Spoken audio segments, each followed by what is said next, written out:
most important thing the Buddha ever said about karma is also the simplest. Intention is karma. What you bring to a moment matters more than what the moment brings to you.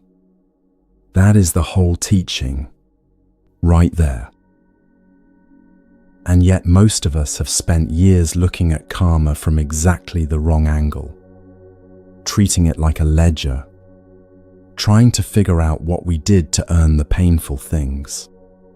What old mistake or forgotten wound attracted the loss, the rejection, the slow accumulation of exhaustion?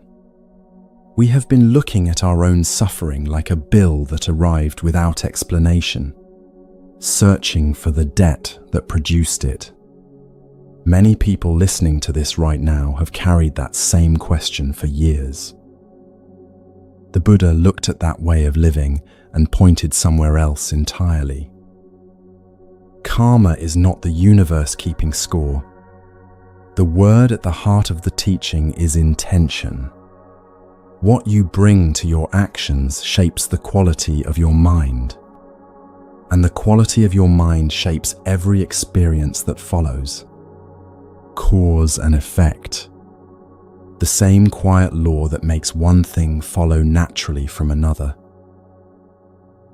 This matters because it means the painful things that arrived in your life were not punishments. And understanding that, truly understanding it, is where suffering starts to change.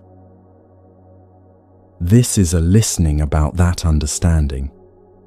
It moves through what the Buddha actually taught about karma, why the hardest chapters of a life so often become the most clarifying, and the one practice that transforms suffering from something you endure into something that finally teaches you, not by removing the difficulty, by changing the one who meets it.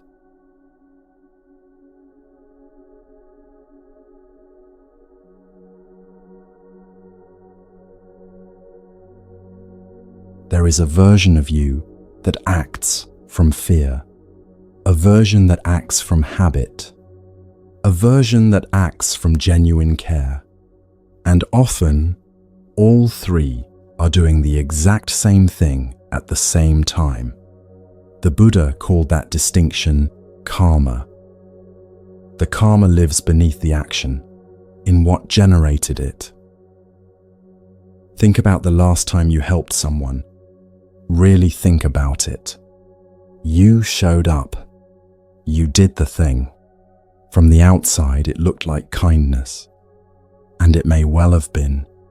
But if you stay with that memory a moment longer and ask honestly, what was actually moving in you when you did it? Something more complicated sometimes surfaces. Maybe you wanted to help. Maybe you were afraid of what it would mean about you if you didn't. Maybe some part of you needed them to see you as the kind of person who shows up. Maybe all of those things were true at once, layered over each other in the way feelings tend to be. None of them entirely wrong, none of them entirely what you would have named if someone had asked. The action looked the same in every case. The karma was not.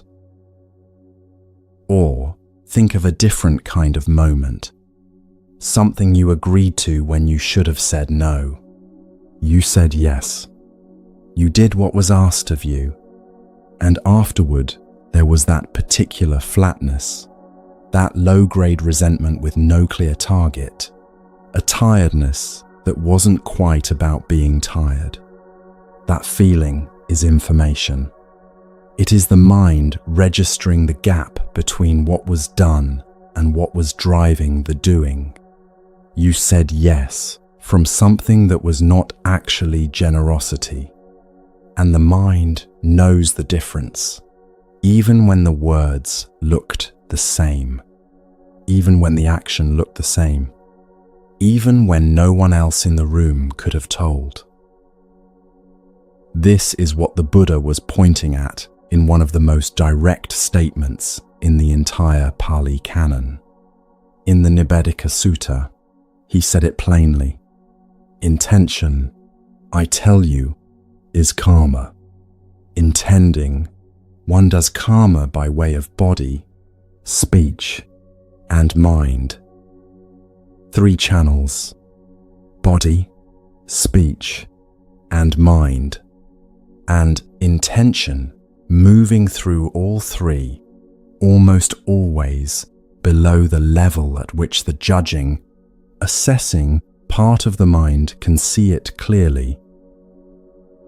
The Pali word for that intention is cetana. It does not mean the conscious decision you make before you act. It is closer to the quality that animates the action, the flavor of what is driving it. Fear has a flavor. Craving has a flavor. Goodwill has a flavor. Defensiveness has a flavor. These are not metaphors. They are felt realities that the body registers before the thinking mind has named them.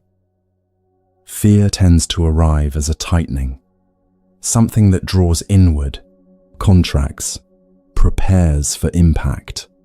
Craving tends to arrive as a reaching, a leaning forward, a pull towards something just out of reach. Resentment tends to arrive as a kind of heat, a held tension around an old story that the mind keeps returning to. And goodwill tends to arrive as a small opening, a warmth in the chest that doesn't need anything back, that has no agenda attached to it. Most of us have learned to skip past all of this. We move directly from impulse to action, and the only pause we make is the one the thinking mind uses to justify what we were already going to do anyway. We construct a reason after the fact. We call it a choice, and then we judge the choice by its surface, by what it looked like, by whether it worked, by whether other people approved of it. The flavor that drove it never gets examined at all. Take the channel of speech first, because it is the most familiar. 2 people can say the same words. One says them from genuine concern. The other says them because they want to appear concerned. To anyone watching, the words are identical. The face might be identical. The tone might even be identical. And yet something is different, and the person receiving those words often senses it without being able to name it. Something in the way it lands. Something that either opens the chest slightly or leaves it strangely flat. The difference is cetana. The difference is what was moving underneath the words. Now take the channel of the body. You hold a door. You sit with someone who is grieving. You carry something heavy when someone else is struggling. All of these look like care from the outside. But what was moving in you when you did them is what the Buddha was interested in. Were you there because you wanted to be, or because you couldn't tolerate the discomfort of not being there? Were you helping because the help was needed, or because being the one who helps is part of how you have learned to feel safe in a room? The action is identical. The root is not, and the mind knows it even when no one else does.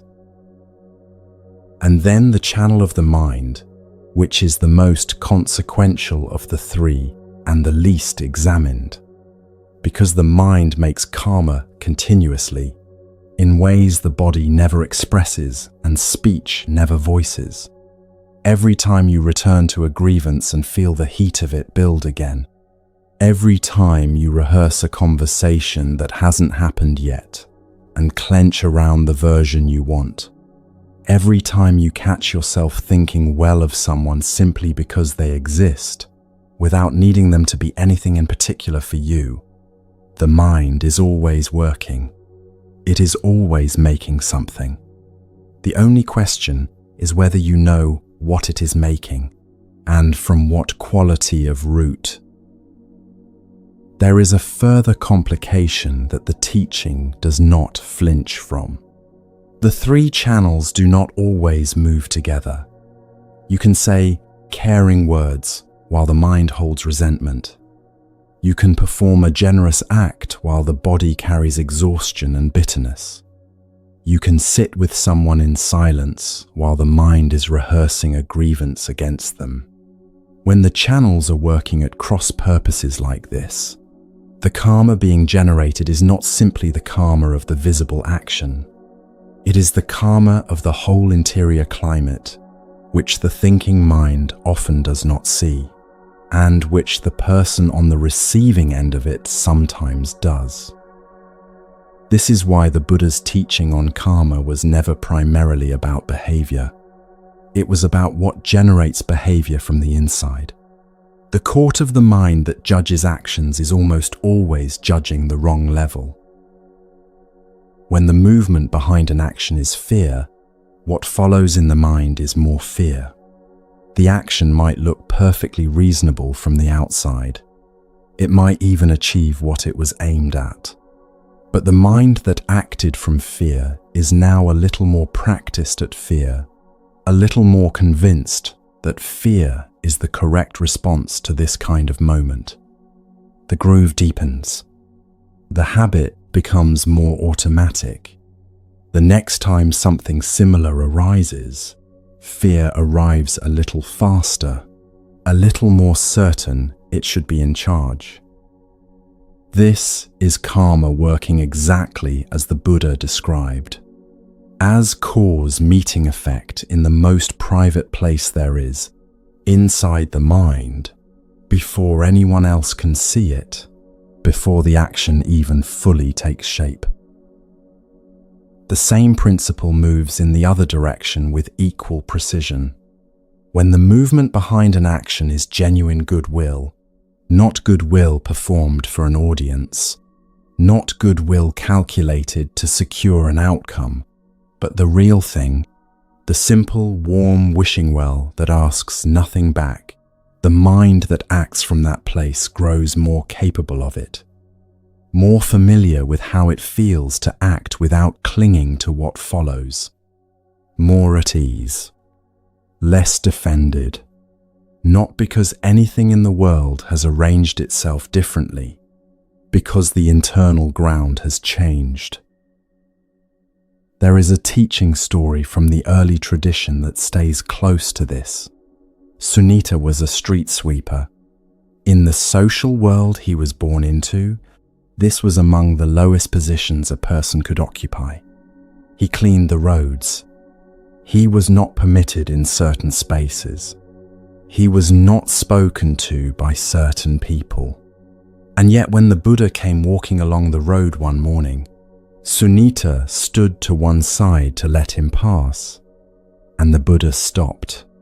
He looked at Sunita and asked if he would like to join the community of practitioners. What the tradition remembers about Sunita is not that he had any external advantage. He had none.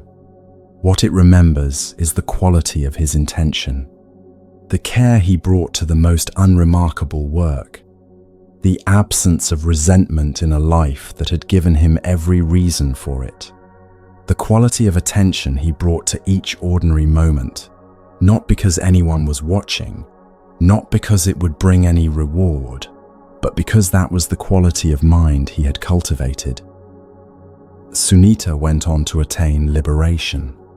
His verses in the Theragatha, the songs of the elder monks, and it is luminous. The story is not about a cosmic reward for virtue. It is about what intention, sustained and clear, does to the mind that holds it. The karma of a life lived with that quality of attention was simply this: a mind so clear and so unencumbered that liberation was the natural outcome. He had not sought a reward. He had not tracked a balance. He had simply tended the quality of his mind in the work that was in front of him, one ordinary moment at a time. In the Mahakatarisaka Sutta, The Buddha named 3 specific qualities of intention that he placed at the very foundation of practice.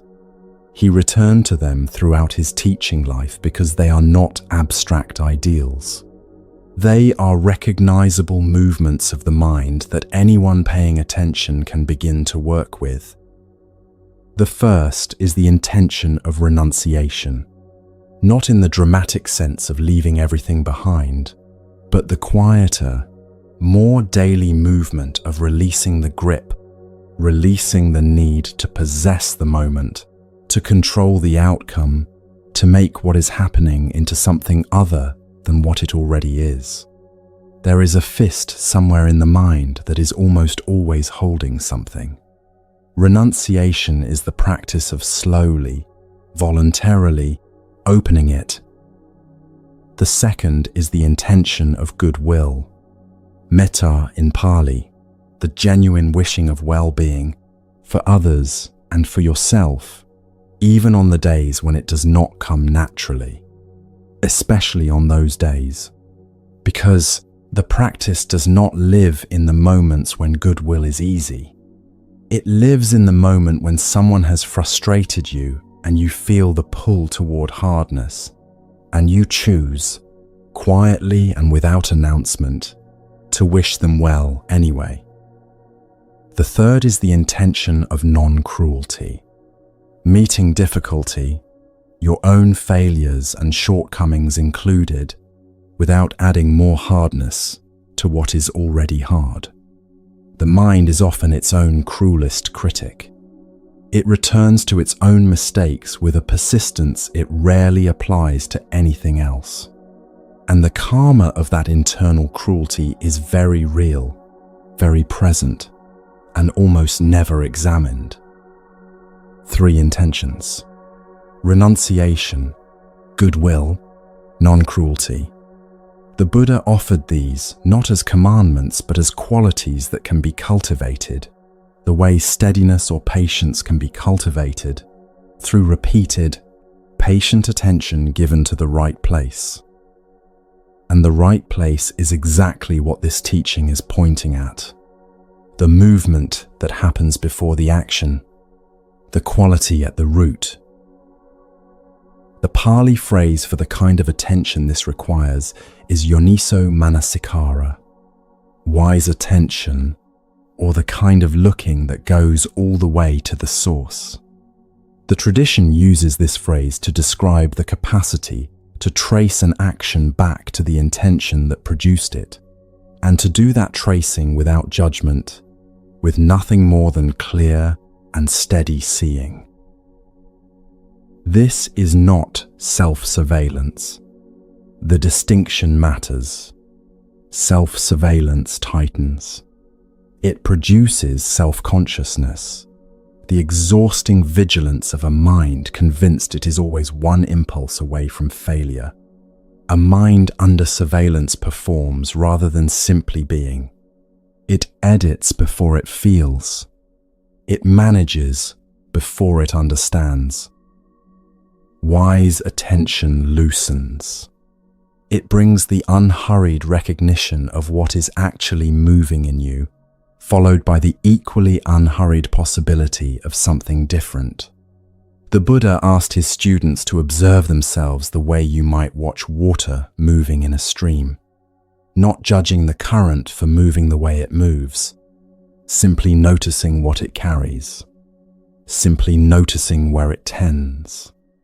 The water does not need to be corrected. It needs to be seen. In an ordinary day, this looks like very small moments.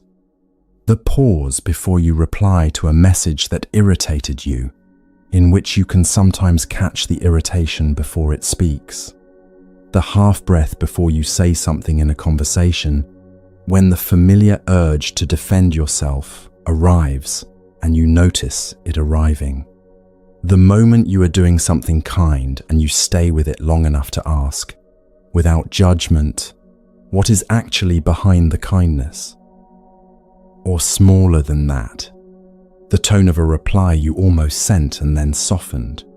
The moment you caught yourself replaying a grievance and chose, quietly, to set it down. The meeting where you noticed the urge to speak and recognized it was coming from the need to be seen rather than from anything the room actually needed. These are not dramatic moments. They are the moments where karma is actually being made. In the quality of the movement that happened before anyone else could see. Seeing what is underneath the action is the practice, and that seeing, repeated across many ordinary moments, across days and then weeks and then something longer, begins to change things in a way that no amount of willpower manages to. The actions that used to arise from fear begin to arise less often from fear, because fear has been noticed so many times that it no longer arrives completely unannounced. The impulses that used to run below the threshold of awareness begin to surface sooner, to become visible earlier, to become something that can actually be met. And what gets met, over time, with enough patient attention, begins to soften. The defensiveness that used to move so quickly it felt like reflex slows just enough to be recognized as defensiveness. The craving that used to pull the hand forward before the mind had even registered the movement becomes something the mind can feel arriving, can name, can choose to follow or to simply watch. This is not a dramatic transformation.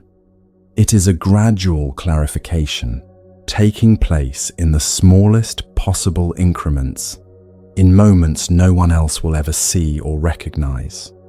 It is the karma of attention itself. What you find when you begin to look there honestly is rarely what you feared you would find.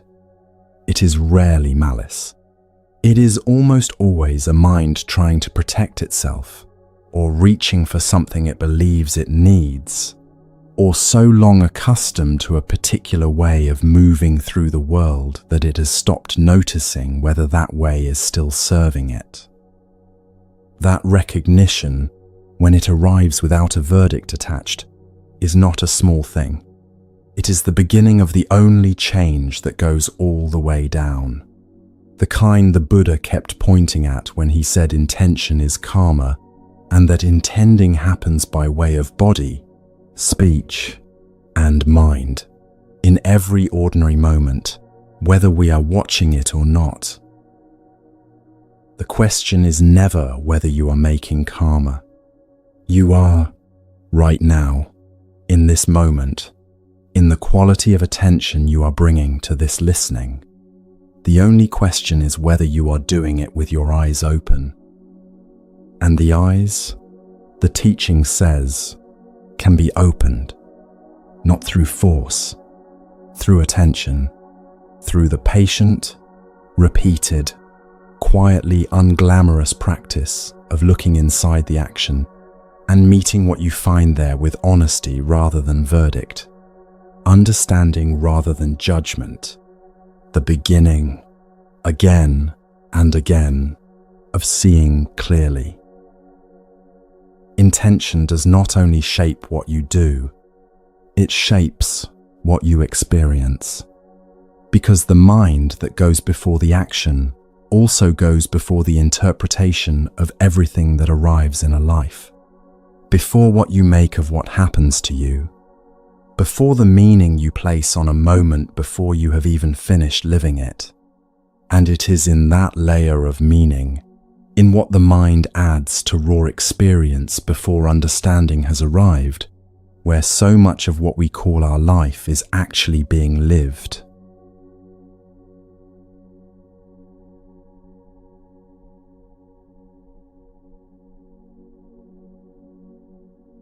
Watch what happens in the mind before a difficult conversation begins, before a word has been spoken, before the other person is even in the room.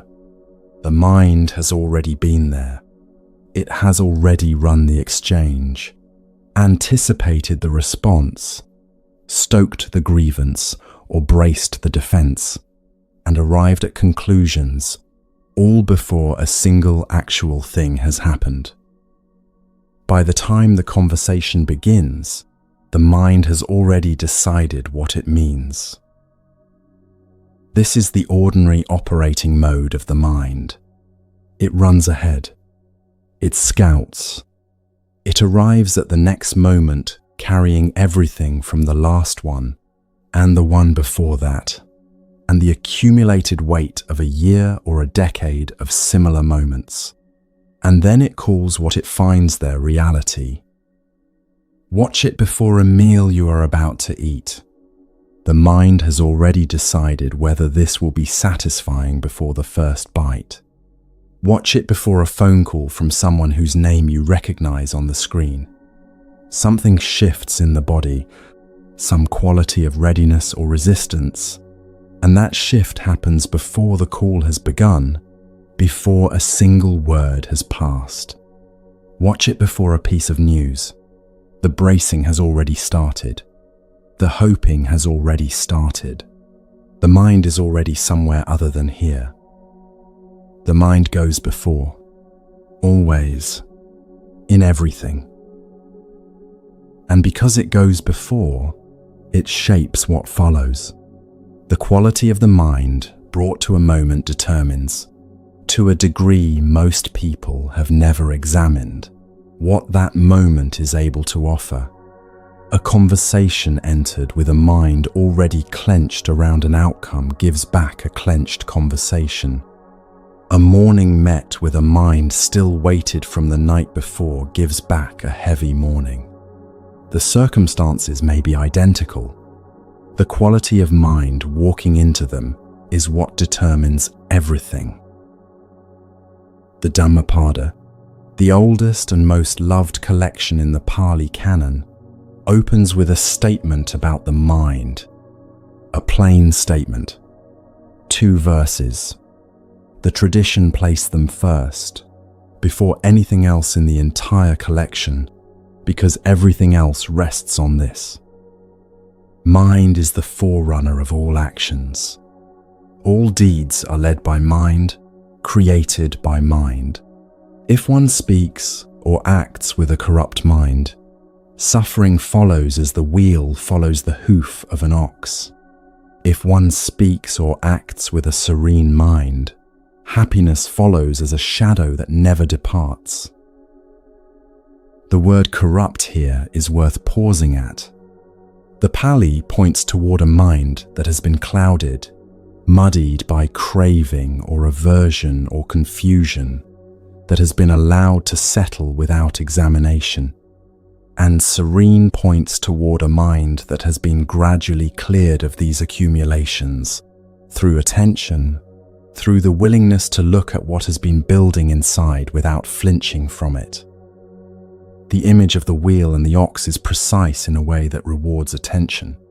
The wheel follows the ox as pure consequence. Simple, mechanical, impersonal.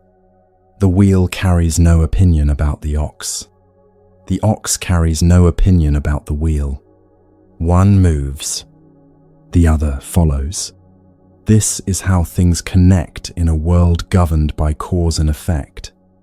And that is precisely the framing the teaching wants. Cause and effect, plain and honest and without any judgment written into it. The mind that precedes the action is the ox. What follows in experience is the wheel. And the wheel follows with a faithfulness the thinking mind almost never accounts for, because the thinking mind is absorbed in what it is doing and forgets to notice what it is generating. Consider a mind carrying resentment it has never fully named. The quiet kind. The kind so long established it no longer registers as resentment. It lives now as a slight hardening, a low constant pressure, a readiness to find in certain people or situations exactly what it has long since decided is true of them. That mind walks into an ordinary exchange, a neutral moment with nothing particular in it. It reads what it finds through the lens it already holds.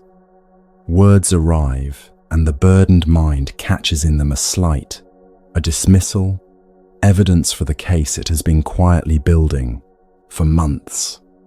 The moment offered none of this. The wheel followed the ox faithfully into territory it had no cause to enter. The same movement happens with anxiety. A mind carrying unexamined worry meets a quiet Sunday afternoon and converts the stillness into unease. The rest the afternoon offered goes unreceived. The mind arrived before the afternoon did, filled its space, and returned more tired than it went in. Or grief.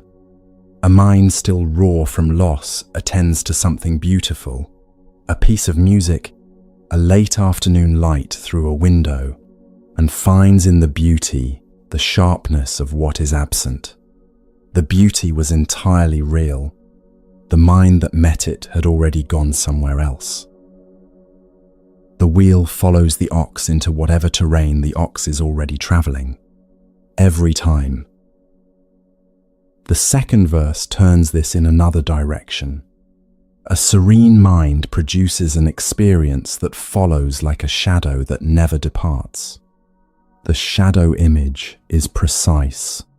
A shadow accompanies. It goes everywhere the body goes without being asked. The serene mind produces a quality of encountering the world that accompanies every situation. A particular kind of presence that is available to whatever actually arrives. A mind rested in its own clarity meets a disappointment and can feel it fully without the disappointment detonating everything the mind had been holding in reserve. It meets a difficult person and can see the difficulty without needing to construct a story around it that confirms a long-held belief. It meets uncertainty and holds it steady, without collapsing it prematurely into a conclusion just to get relief from the discomfort of not knowing. The serene mind arrives lighter. It meets what is actually here. The shadow it casts follows it everywhere, and the shadow is clarity.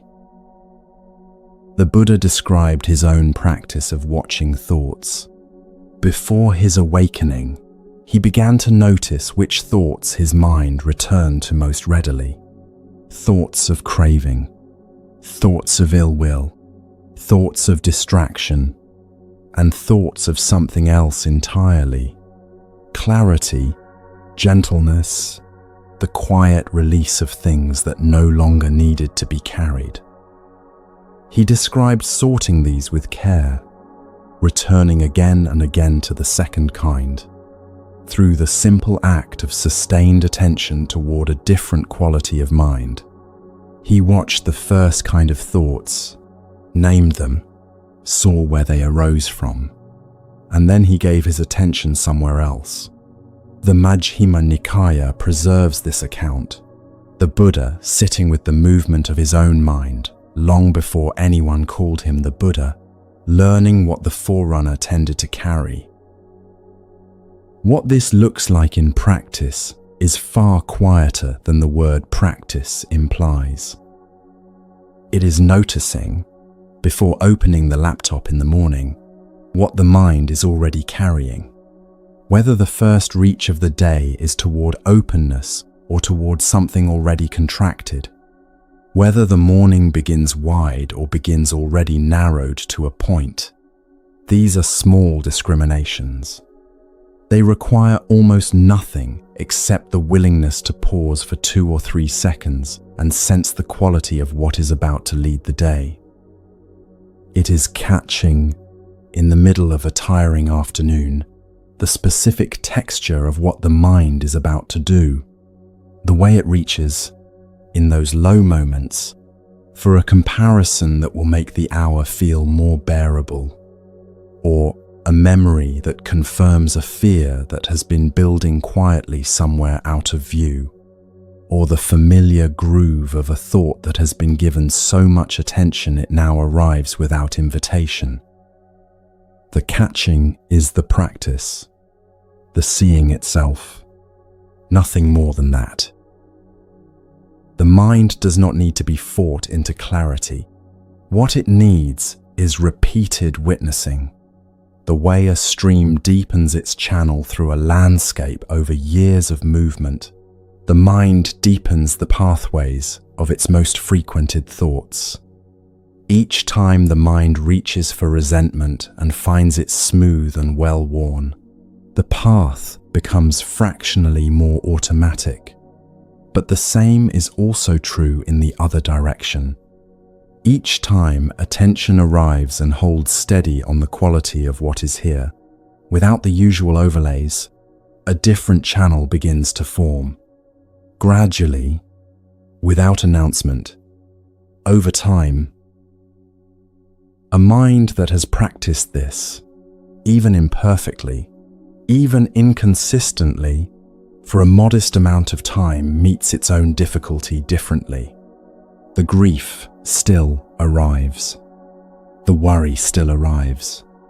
What also arrives, fractionally, perceptibly, in ways that take time to recognize, is a quality of steadiness underneath them, a quality of ground that difficulty lands onto and does not destroy. The reason the Dhammapada placed these two verses first is that they are the most useful thing it could say. The quality of the mind is what determines the quality of the life. Attend to the mind, and you have attended to the root of everything. Leave the mind unexamined, and everything else you attend to passes through a lens that distorts before it delivers. The quality of the mind can be known. The mind is available for examination. It can be watched. It can become an object of attention rather than an invisible driver of everything. The watching itself changes things. The way that bringing any hidden process into view changes it, simply through the act of seeing. The mind reveals itself in small moments. The catch in the chest before an unwanted task. The tightening at a familiar name.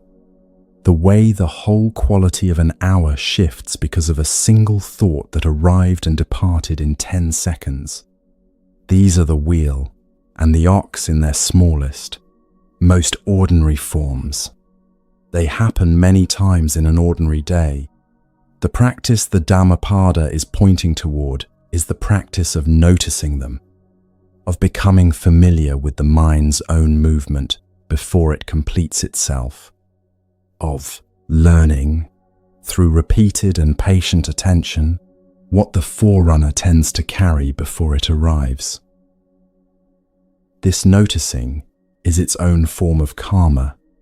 Each moment of genuine seeing, each moment in which the mind catches itself mid-movement and recognizes the quality of what is driving it, is a moment in which the groove of habit becomes fractionally less automatic, fractionally less invisible, and in that fraction of increased visibility, something opens, the possibility of bringing something different to the next moment, something the mind has not quite brought before. A mind that begins to know itself in this way changes the ground that experience arrives onto. It does this gradually, incrementally, in the smallest possible units. The wheel still follows the ox. The ox is simply carrying less, and the experience that follows is shaped accordingly. The tradition calls this the beginning of purification.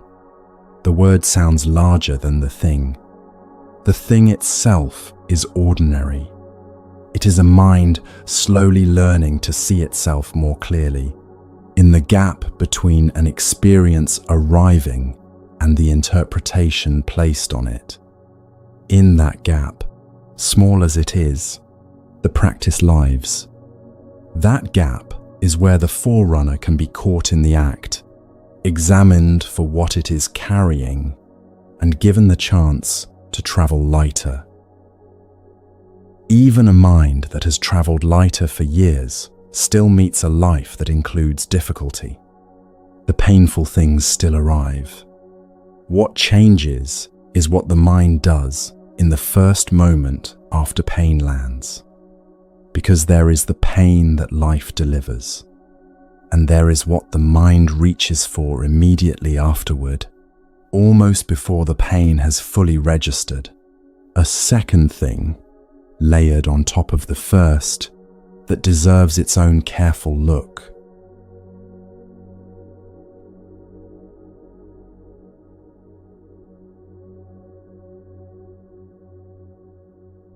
Pain is not what makes suffering.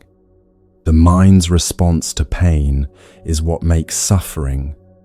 The Buddha drew this line with extraordinary care in a teaching so precise and so practical that it changes the relationship to difficulty from the first time it is properly heard. Two things arrive in every difficult moment. The first is the difficulty itself, the event, the loss, the pain that landed. The second is what the mind does with the difficulty in the seconds and hours that follow. These two things are not the same. They feel the same because they arrive so close together that the gap between them is almost invisible. They have different sources, different textures, and very different consequences for the life being lived inside them. The practice the tradition offers is the practice of finding that gap, learning to feel the difference between what arrived and what the mind assembled in response. The Buddha described this with an image so simple it takes a moment to let it settle. When a person is struck by an arrow, he said, they feel pain. Then the untrained mind shoots a second arrow into the same wound, and the suffering of the second arrow is layered on top of the first, compounding it, amplifying it, making it almost impossible to know which part of the pain belongs to what actually happened and which part belongs to what the mind has done since. This teaching comes from the Salatena Sutta, preserved in the Sayutta Nikaya. The word sala means arrow. The teaching is about the two of them, and it may be the most practically useful thing in the entire canon for someone living an ordinary life in difficult circumstances. The first arrow is the pain that arrives without being invited. Physical pain, loss, disappointment, something ending that you wanted to continue, something beginning that you wanted to avoid. The first arrow is impersonal. It does not arrive because you deserve it. It arrives because conditions produced it, and conditions do not consult your wishes before producing what they produce. The first arrow is simply part of being a body in a world where things change. It hurts. The Buddha acknowledged this without equivocation. The life of an unawakened person includes pain. The life of an awakened person includes pain. The first arrow arrives for everyone. The second arrow is everything the mind does immediately after. Feel into what that looks like on an ordinary day. A relationship phrase. The pain of it is real, and it arrives fully formed. But the mind does not stop there. It begins to run the timeline backward, asking where the moment was when things shifted, what was said that caused it, what was left unsaid that might have changed the course. It runs the timeline forward too, constructing scenarios of what this means, what will follow from it, what category of loss this belongs to. And somewhere inside the backward and forward running, it begins to assign responsibility to them, or to you, or to both, in proportions that shift depending on the hour and the quality of exhaustion. The first arrow, the relationship is painful. The second arrow, the years of accumulated grievance the mind now weighs against this moment. The case it builds, the verdict it delivers, the further suffering it creates by treating the pain as evidence of something larger and more final than what is actually here.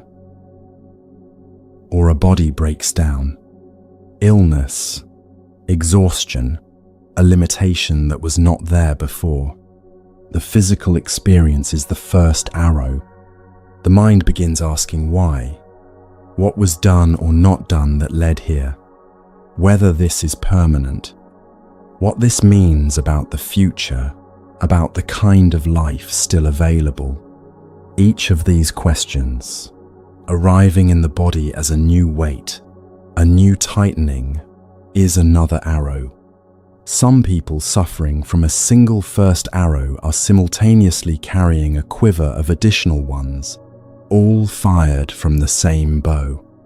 The mind, trying to make sense of something it cannot control by wrapping it in narrative. Or something smaller, a piece of feedback that stings, a plan that fell through, a night of poor sleep. The first arrow is the thing itself. The second arrow begins in the sentence that follows. This always happens. I never get it right. This is what my life is. Small pains made enormous by what they are made to mean. Grief is a particular case worth attending to. Grief is one of the first arrows the mind is least willing to leave alone. It arrives with a weight that is physical, whole body, impossible to locate in a single place because it seems to permeate everything. And the mind, encountering something this large and shapeless, almost immediately reaches for the structures that will make it manageable. The story of who is lost, the catalogue of what will never happen now, the particular conversation that will never be completed. The question of why now, and why this person, and why when there was still so much left. These thoughts are understandable.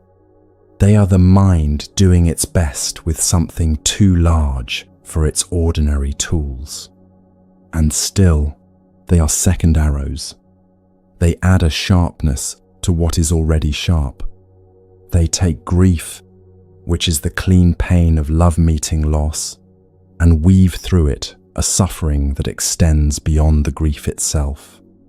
The grief at the loss of a person, and then the grief at the grief, the wondering how long it will last, whether it will ever lift, whether the depth of it says something damning about the future.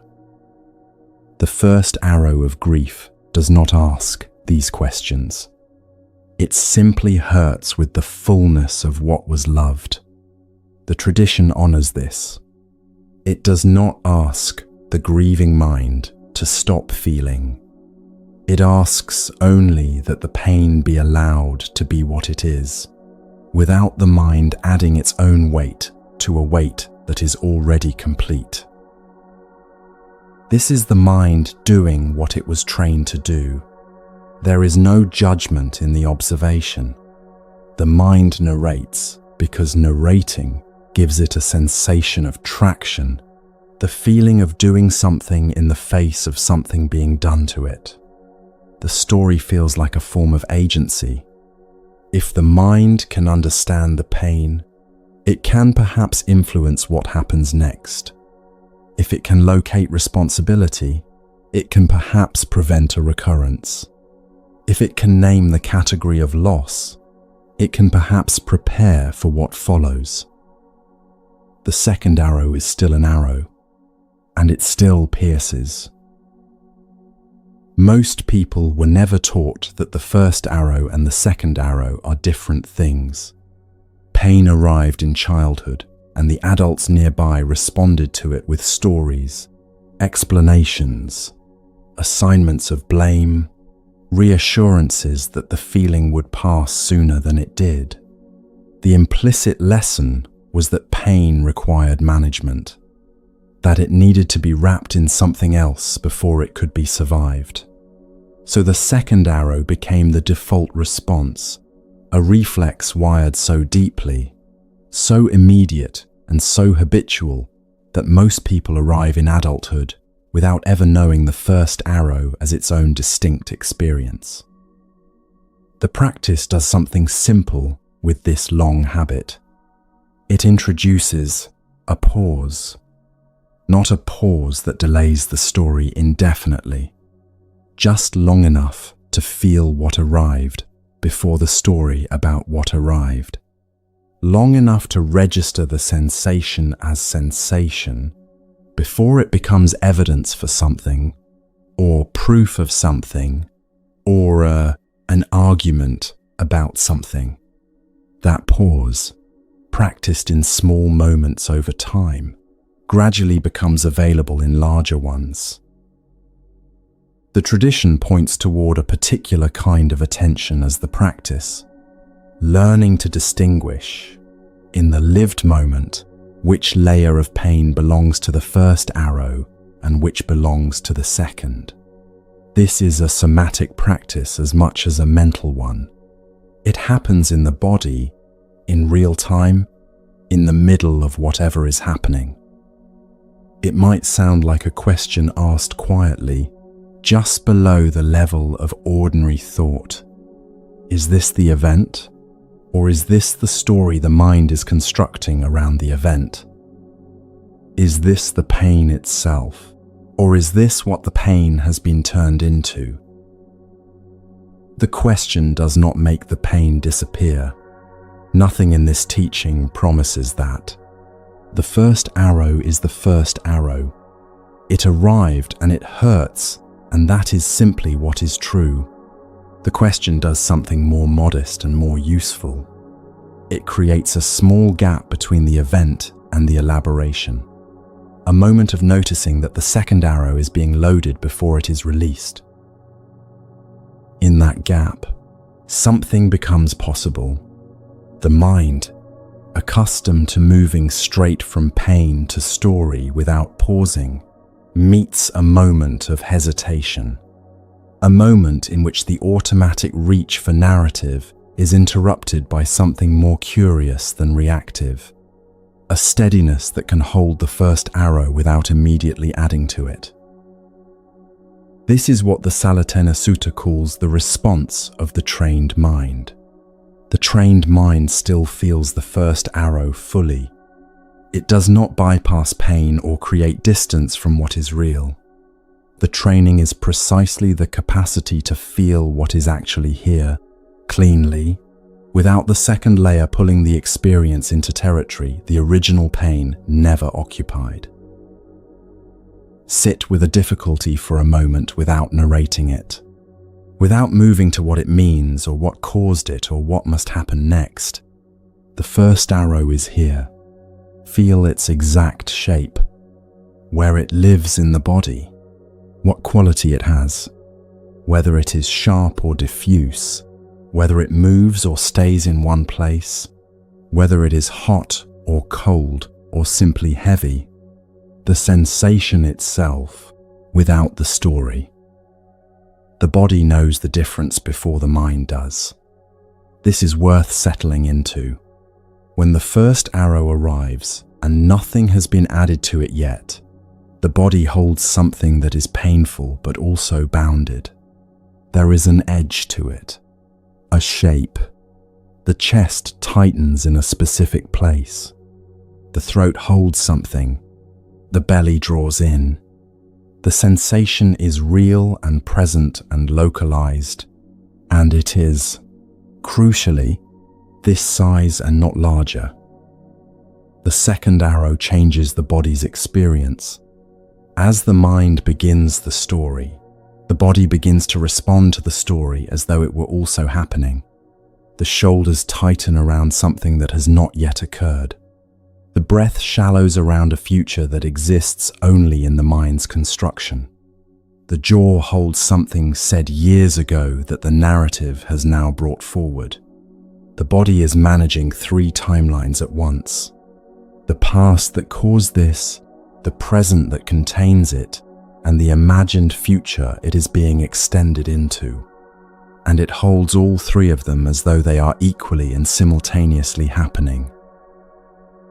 Returning to just the first arrow means returning the body to just one timeline, the one that is actually occurring.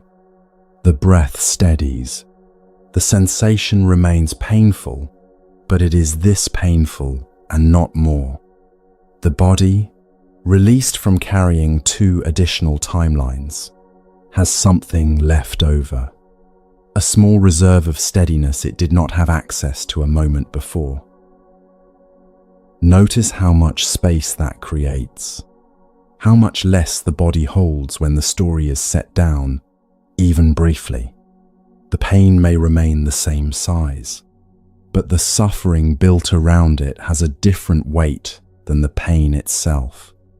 Feeling the difference, even once, changes something in the body's relationship to the next moment of difficulty. The second arrow also has a particular sound. Most people recognize it immediately when it is named. It sounds like, "Why does this keep happening to me?" It sounds like, "I should have known." It sounds like, "This is how it always goes." It sounds like, "Something must be fundamentally wrong with me, or with them, or with this whole situation." These are not observations. They are second arrows. They carry the texture of truth because they arrive so immediately, so seamlessly after the first pain, that the mind assumes they are part of the same thing. They are interpretation already wearing the clothes of experience. A thought that arrives in the voice of certainty is worth pausing at. The first arrow rarely speaks. It simply hurts. When the pain starts to speak, when it begins to make pronouncements about you or the future or the meaning of things, that is often the second arrow announcing itself. Learning to hear that shift from sensation to sentence, from what is here to what it means, is the beginning of something the tradition calls wisdom, the willingness to be honest about which layer of experience is being inhabited at any given moment. There is something important to understand about why the second arrow appears. The mind adds to pain because it genuinely believes more is required, that the pain needs to be processed, understood, justified, solved, that leaving it as just what it is would be insufficient, that something must be done with it, and the doing is the story. The teaching gently undoes this belief.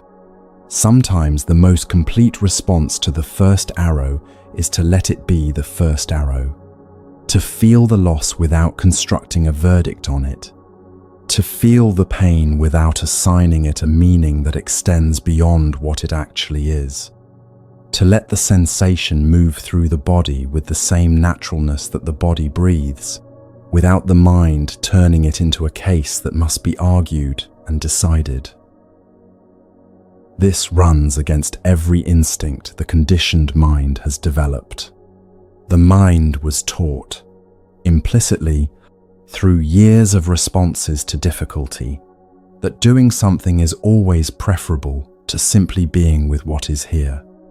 The narrating, the analyzing, the case building, these feel like action.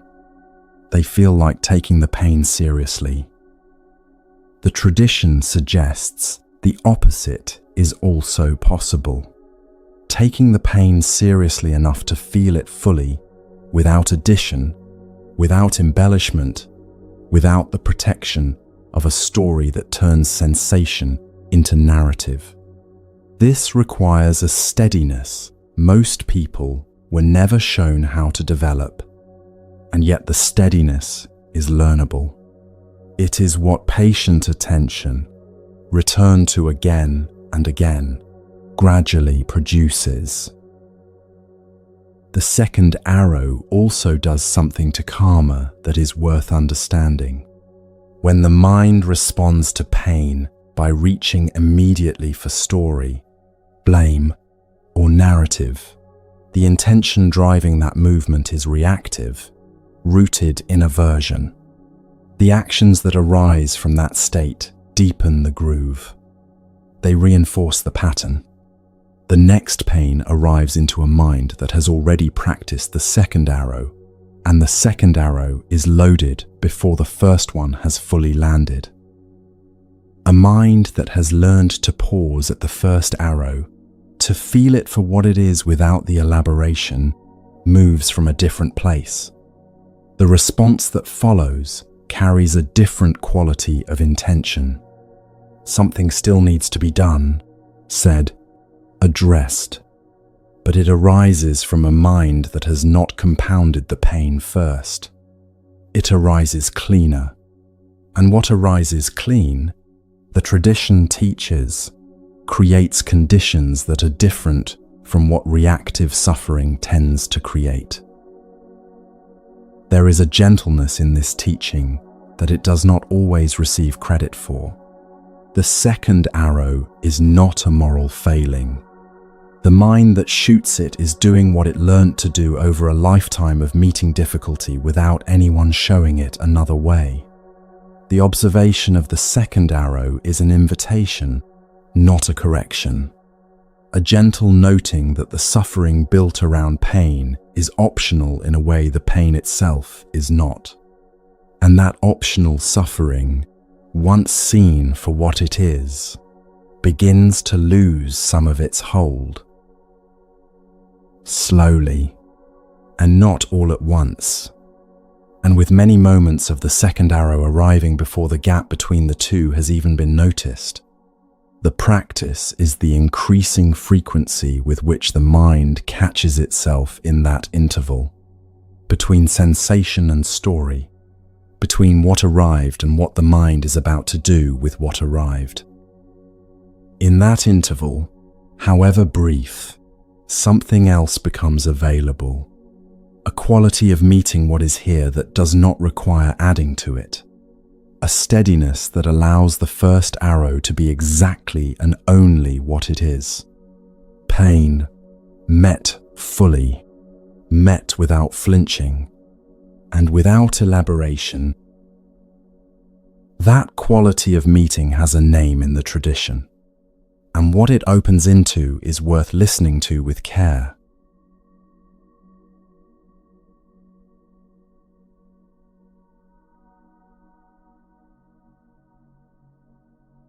The word the tradition reaches for here is equanimity. It is one of the most frequently misheard words in all of Buddhist teaching. Most people, when they encounter it for the first time, hear something they already know. They hear resignation, the flat, exhausted state of someone who has stopped fighting what cannot be changed. They hear distance, the quality of a person who has learned to stop caring as a way of stopping the hurt. They hear detachment in its coldest sense, a mind that has simply closed itself off from what is difficult and calls that closure peace. This is not what the tradition means. The confusion is understandable, but it costs something important. Because a person listening for resignation will dismiss equanimity before it has had time to show what it actually is. And what it actually is, when it is felt rather than merely described, is one of the most relieving things the practice has to offer. Equanimity, in the tradition, is a quality of presence, a specific kind of groundedness that is available underneath experience, not instead of it. It is the difference between a tree that bends in the wind and a tree that has no branches. The branchless tree is undisturbed because there is nothing left for the wind to move. The tree with deep roots bends, moves, feels the full force of what arrives, and holds. Ajahn Chah, the great Thai forest teacher, used an image like this to describe what the practice is actually cultivating. The goal is not a life without wind. The goal is roots deep enough that the wind can move through without uprooting everything. This is equanimity, the capacity to be fully in contact with what is difficult, fully present to what is here, and still hold. The Pali word is upekkha. The tradition places it among the 4 Brahmaviharas, the 4 qualities of heart considered most essential to a life of genuine freedom: loving kindness, compassion, sympathetic joy, and upekkha. It is listed last, and the ordering is deliberate. The old teachers understood that equanimity is what allows the first 3 to function without breaking down. Loving kindness without upekkha collapses into sentimentality. Compassion without upekkha collapses into exhaustion. Sympathetic joy without upekkha collapses into envy when the happiness of others seems remote from your own. Upekkha is the ground the other 3 rest on, the quality that keeps the heart open without being destroyed by what the open heart receives. Understanding this changes what the practice looks like. It is not the management of feeling. It is not the replacement of difficult feeling with pleasant feeling. It is the cultivation of a quality of presence underneath feeling that allows the full range of experience to move through without the whole structure collapsing. The grief is still grief. The frustration is still frustration. The fear arrives and it is still fear. Upekkha does not smooth these out or hold them at arm's length. It provides the ground they land on, a ground steady enough that the landing does not destroy what is underneath. Ajahn Chah described this steadiness in another way. He spoke of the mind as a still forest pool. Animals come to drink from it, unusual, beautiful, sometimes frightening animals. The pool does not chase the beautiful ones or retreat from the frightening ones. It simply remains what it is, still, clear, available to whatever comes. The animals see themselves reflected in the stillness, and they come and go. The pool remains. Most people have experienced a version of this, even without a practice. There are moments, often unexpected, when something difficult is happening, and underneath the difficulty, there is a quality of okayness, a steadiness that is present alongside the pain, present alongside it, accompanying it, running as a second quality through the same moment. The pain is real, and the okayness is also real, and both of these things are simultaneously true. That simultaneous truth is a glimpse of upekkha. The practice is the deliberate cultivation of what in that moment arrived by accident. What upekkha feels like from the inside is worth attending to because the description of it is so easily misread. It does not feel like numbness. Numbness has a specific quality, a kind of flatness, a muting, the sense that the volume of experience has been turned down. Upekkha is almost the opposite. It tends to sharpen perception rather than dull it.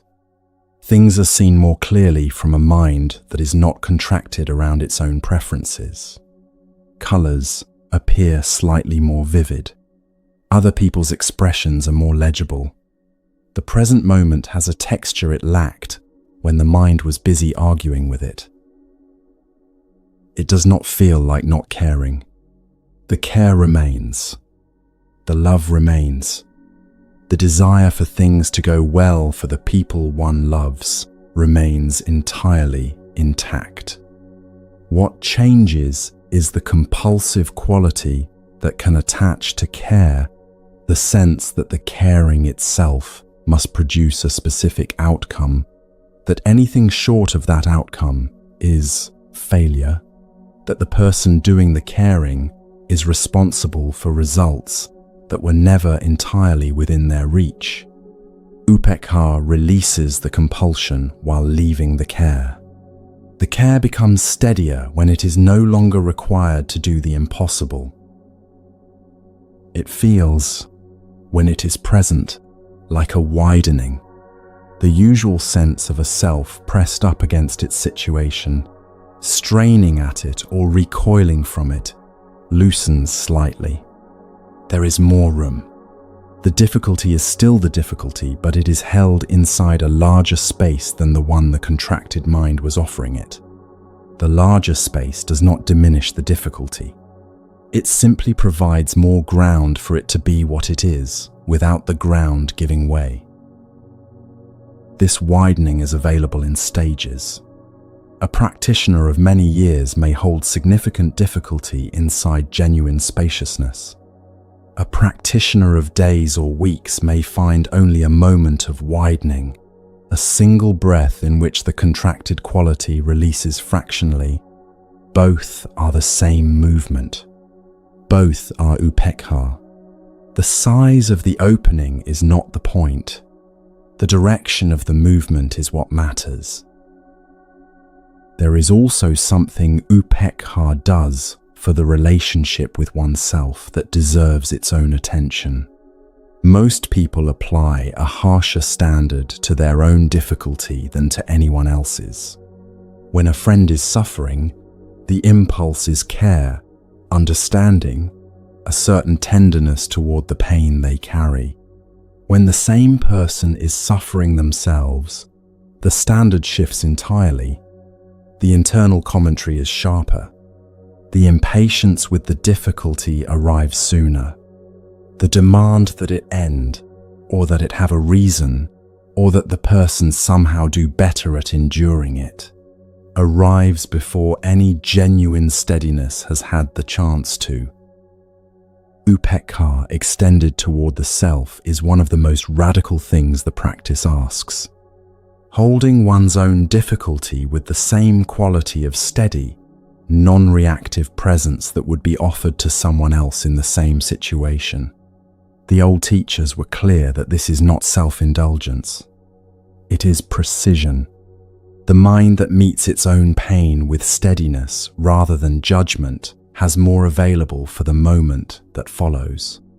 The harsh internal commentary is itself a second arrow. Upekkha sees this and sets the second arrow down. What remains? When the second arrows are set down and the widening is available, is simply the first arrow and the ground it rests on, the difficulty and the steadiness present alongside it, neither in conflict with the other, both simply true. The common misunderstanding of acceptance as resignation makes it sound passive, something the mind does by stopping, giving up the struggle, releasing the grip, letting the defeated hand drop.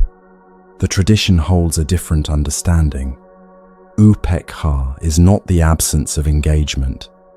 It is engagement from a particular place in the mind, a place that is not driven by the urgency of aversion, not contracted around the fear of what might happen, not reaching compulsively for an outcome that will make this bearable. It is the place in the mind that can look at what is here, fully, without flinching and without adding, and respond from that seeing.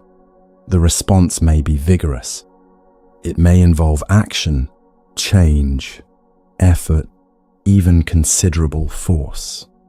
The difference is the ground from which it arises. Equanimity does not mean doing nothing. It means doing what is needed from a place that is not contracted by fear or inflamed by aversion. The Devadaha Sutta in the Majjhima Nikaya preserves a teaching about this kind of discernment. The Buddha is distinguishing between what is worth attending to and what is worth releasing, between the places where effort changes things and the places where effort only adds more suffering to what is already here. The wisdom he is pointing toward is not passivity, it is precision, knowing, in a given situation, what is actually within reach, what effort will do something in, and what can only be held, accepted, allowed to be what it already is. This distinction is one of the most practically difficult things the practice asks of anyone. The mind that is used to doing something with difficulty resists accepting it precisely where acceptance is what is called for. And the mind that has slid toward passivity uses acceptance as a reason to avoid the effort that would actually change something. Upekkha, understood properly, is neither of these things. It is the quality of mind that can feel into a situation and know the difference. The word accept, in this tradition, does not mean endorse. It does not mean prefer. It does not mean that what is happening should be happening or that the person experiencing it deserves what they are experiencing. It means, this is what is here. This, right now, is what is true. The mind that can hold that simple fact without the layers of resistance and commentary and negotiation that ordinarily surround it. The mind that can simply know what is here without fighting the fact of its being here has freed up something considerable. The energy that was being spent on the resistance becomes available. The steadiness that resistance was consuming becomes available. And from that available steadiness, something useful can arise.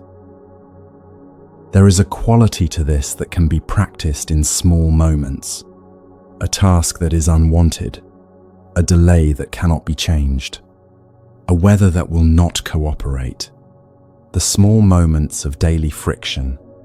The mind's habitual response to these is a low-grade resistance, a tightening, a preference loudly registered, an argument with reality conducted inside the head, even though reality is entirely indifferent to the argument. These small resistances cost more than they appear to. Each one spends a little of the steadiness available. Each one confirms the habit of fighting what cannot be changed. And the habit accumulates across a day and a week and a life, until the mind arrives at its larger difficulties already significantly depleted. The practice of upekkha in small moments is the practice of catching the argument before it is fully formed, of meeting the unwanted delay and noticing, this is what is here. The noticing itself does not produce enthusiasm. It produces something quieter and more useful. A release of the energy being spent on resistance, a fractional return to steadiness, small in any given moment, significant across a life. The tradition is also careful about the relationship between upekkha and time. Equanimity is not an achievement that, once reached, remains permanently in place. It is a quality that deepens through repeated contact with difficulty and the willingness to meet difficulty differently each time. A practitioner who has cultivated it over years will still encounter situations that close them down. The contracted quality still arrives. The difference is the speed with which the contraction is recognized and the availability of something underneath it to return to. This returning is itself a practice. Each time the mind notices it has contracted around something, has argued with what is here or demanded it be different, the returning to the ground of steadiness is an exercise of the same muscle that equanimity is made of. The noticing is not a failure. The noticing is the practice. Every return, however brief, however small, is a repetition that deepens the channel. The ground becomes more available because it has been returned to more times. Ajahn Chah said that the mind of genuine equanimity is like a person who stands at the edge of a busy road. The traffic moves. Vehicles of every kind pass through at every speed. The person standing at the edge sees them all clearly, does not step into their path, is moved by none of them into the road.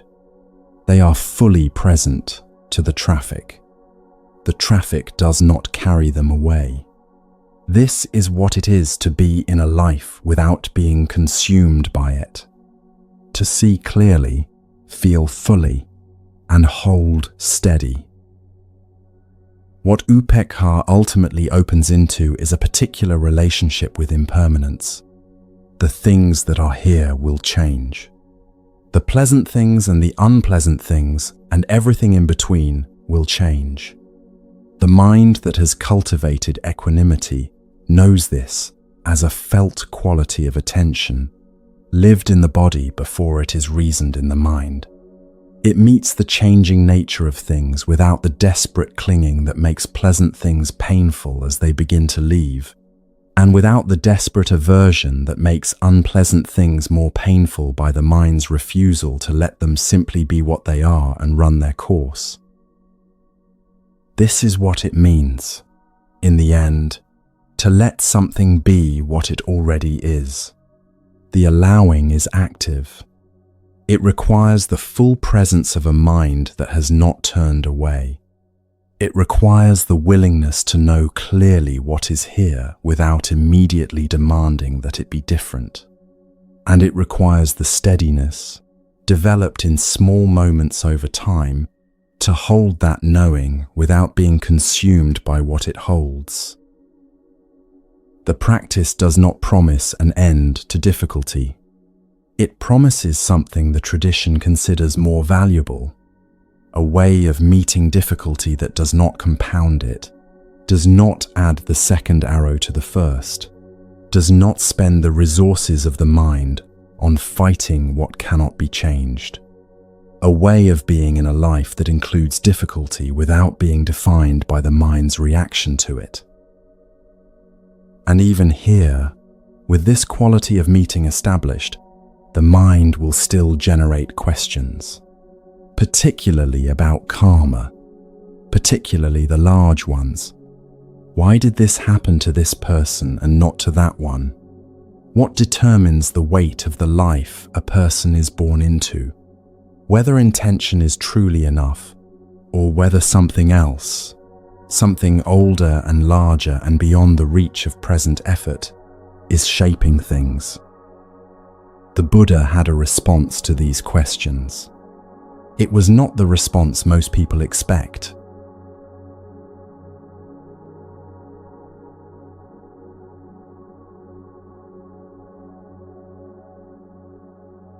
The questions are ones most people who have thought seriously about karma have carried at some point.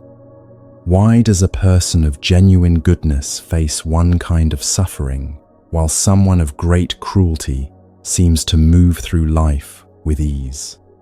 Why does a child arrive into a life of poverty or pain before any intentional action of their own has had time to shape the conditions around them? Why does the working of karma, if it operates through intention as the tradition claims, produce results that look so often like randomness? How are the scales weighted? Who or what is doing the weighing? And if karma operates across lifetimes, how does the absence of a continuous self, which the tradition also teaches, make any meaningful sense of what is carried and what is received. These questions have a particular quality when they are lived rather than merely considered. They do not stay abstract for long. They arrive in the night after a diagnosis. They arrive at a graveside. They arrive when something has happened that seems entirely disproportionate to anything the person experiencing it could have generated. A child, an innocent, someone of particular goodness meeting particular suffering.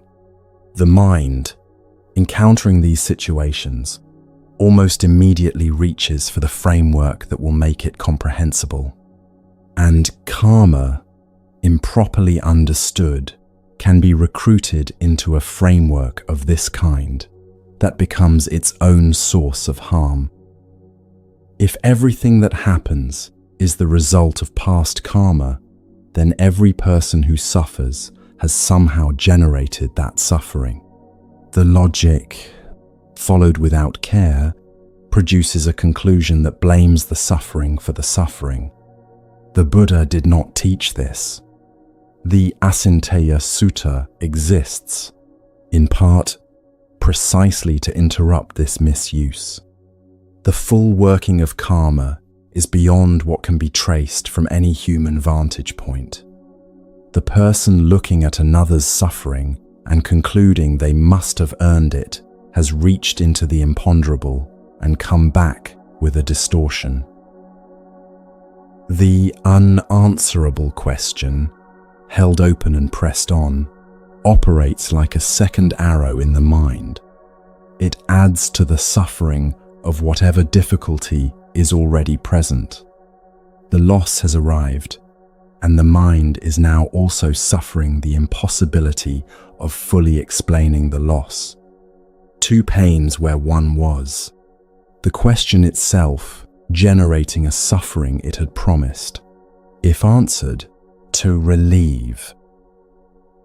Setting the question down does not mean abandoning curiosity. The tradition does not ask for that. It asks for discernment about which questions are productive and which ones are not, in the specific sense that some questions, pursued further, lead toward greater clarity and less suffering, and some questions, pursued further, lead toward greater confusion and more. The Asinteya Sutta is a teaching about knowing which kind of question you are holding. The questions that are productive are specific. What is the quality of this intention right now, before this action is taken? What is the mind carrying into this moment? And how does that carrying shape what the moment is able to offer? What would it mean to bring something cleaner to this exchange, this response, this next small decision? These questions are answerable. They are answerable in the body, in real time, by the very mind asking them. And the answers, acted upon, change something. The Buddha returned again and again across 45 years of teaching to this, the available thing, the thing within reach, the part of karma that is vivid and immediate, available right here, legible to anyone willing to look with sufficient care at their own mind. This is what he called the path, the series of small, available choices that gradually reshape the ground from which all other choices arise. These are serious questions. They are asked in good faith by people who have sat with the teaching long enough to feel its edges. And the response the Buddha gave was not an explanation. It was a refusal. The Anguttara Nikaya preserves a teaching called the Asinteya Sutta, the teaching on the unthinkable. The Buddha identified 4 things he said should not be speculated about. 4 domains where the human mind, if it attempts to think its way to a complete answer, will come to grief. The full working of karma was one of them. The word asinteya means, literally, unthinkable. The precise meaning, beyond the reach of conceptual thought. A domain where the ordinary thinking mind cannot enter without producing distortion. The Buddha was specific about the consequence of trying.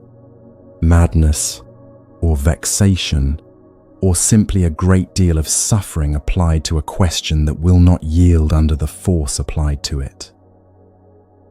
This is not what a teaching of evasion looks like. A teaching of evasion changes the subject.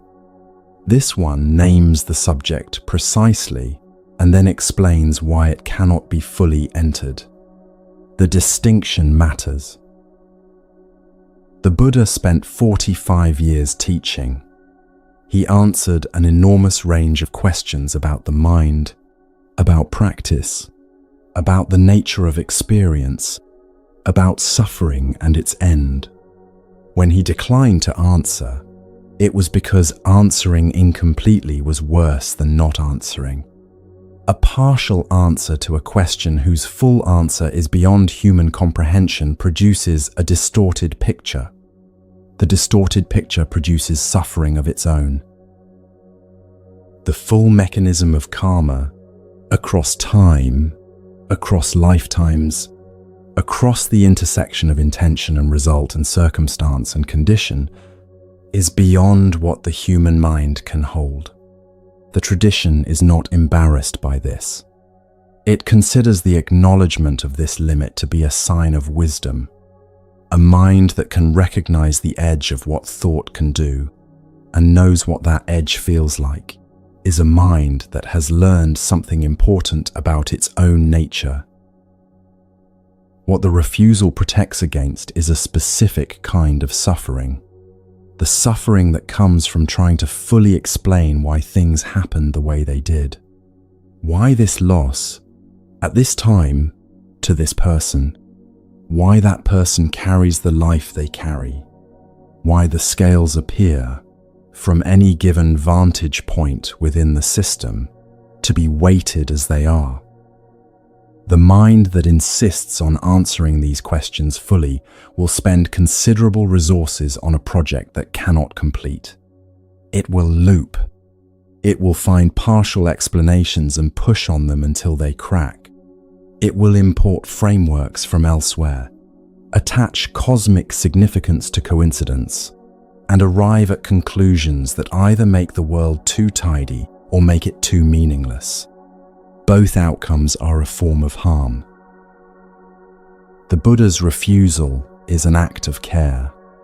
It says, "This particular question will not nourish you. What nourishes you is in a different direction." And he was clear about what that direction was. What is within the reach of human understanding and within the reach of human effort is not the full working of karma across all conditions. It is this moment, this intention, the quality of mind brought to whatever is here, the choice, available in every ordinary moment, to act from craving or aversion or confusion, or to act from something cleaner. This is the part of karma that is fully available, the part that requires no complete theory of how results distribute themselves across time, the part that requires no explanation of why a particular life contains what it contains. It only asks, what is the quality of intention in this moment, and what does the practice ask of it? There is a kind of liberation in this narrowing. The questions that cannot be answered are released, not because they are unimportant, but because holding them open was consuming something better spent elsewhere. The energy reaching toward the full explanation of why things are as they are becomes available for the only thing that can actually be shaped. The next moment, entered with as much clarity and care as can be gathered. the tradition points to something else in the refusal as well. The demand for a complete explanation of suffering, one that makes full sense of why things are distributed as they are, can itself become a form of resistance to what is here. The mind that insists the distribution must make sense before it will be at peace is a mind that has made peace conditional on an answer it will not receive. The Asinteya Sutta gently removes that condition. Peace is available now. The full explanation is not coming. Both of these things are true, and both can be held at once. What remains, once the imponderable questions are genuinely set aside, is the part of karma that is precise and practical and within reach. The part the Buddha spent his teaching life on. The part that requires no cosmic accounting, no complete theory of why. The part that operates right here, in the intention that precedes the action, in the quality of mind that meets the moment. In a law that moves through everything, carrying no opinion about the people it moves through. The relief the tradition points toward is real. It is the relief of a mind that has genuinely stopped fighting the limits of what it can know. That has recognized the difference between the questions it can live inside productively and the ones that only loop. That has, in the releasing of the imponderable, found something unexpected waiting on the other side. Not emptiness, but presence. The present moment, available and full, because the mind has finally stopped sending so much of itself elsewhere, which is worth understanding on its own terms.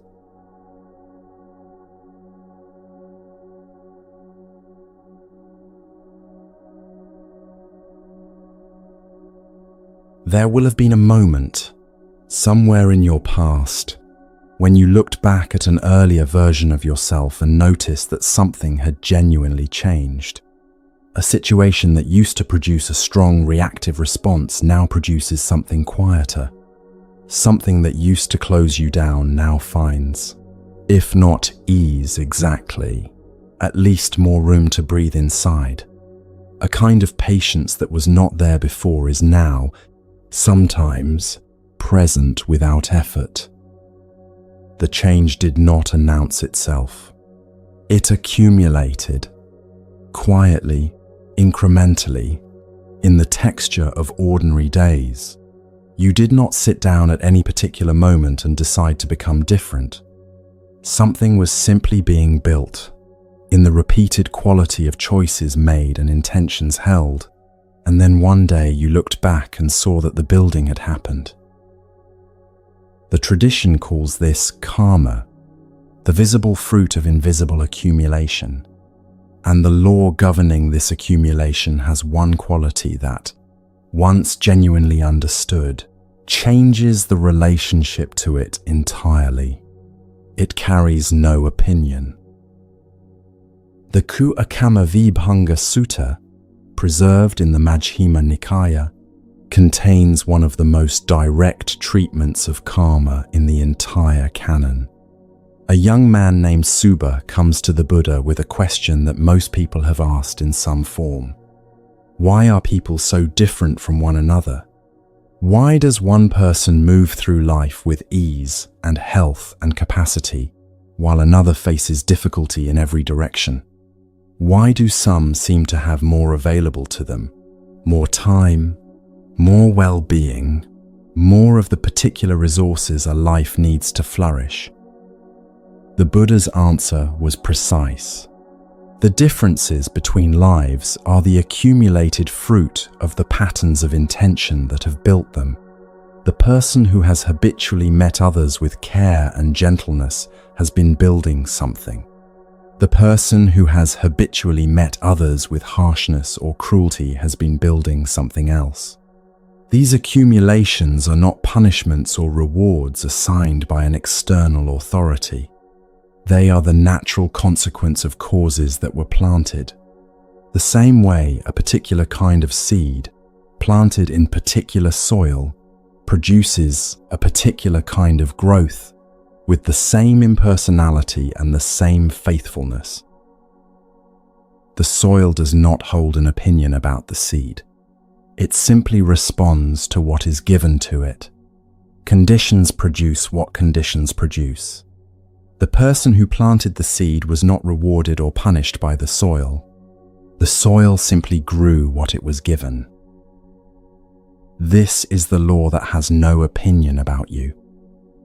What the Ku Akamavibhanga Sutta shows, through the specific pairs it traces, is that the patterns of daily intention are not neutral. The person who has cultivated compassion as a repeated orientation, who has allowed the impulse toward care to become a habit of the mind and body, is building a particular quality of ground. The person who has cultivated resentment as a repeated orientation, who has allowed grievance to settle into the way they meet the world, is building a different kind of ground. The law does not approve of the first and disapprove of the second. It responds to both with equal faithfulness. Conditions produce what conditions produce. This impersonality is one of the most misunderstood aspects of the teaching. For people coming to Buddhism from traditions that include a judging God, the absence of judgment can sound like the absence of meaning. If no one is keeping score, why does it matter what is planted?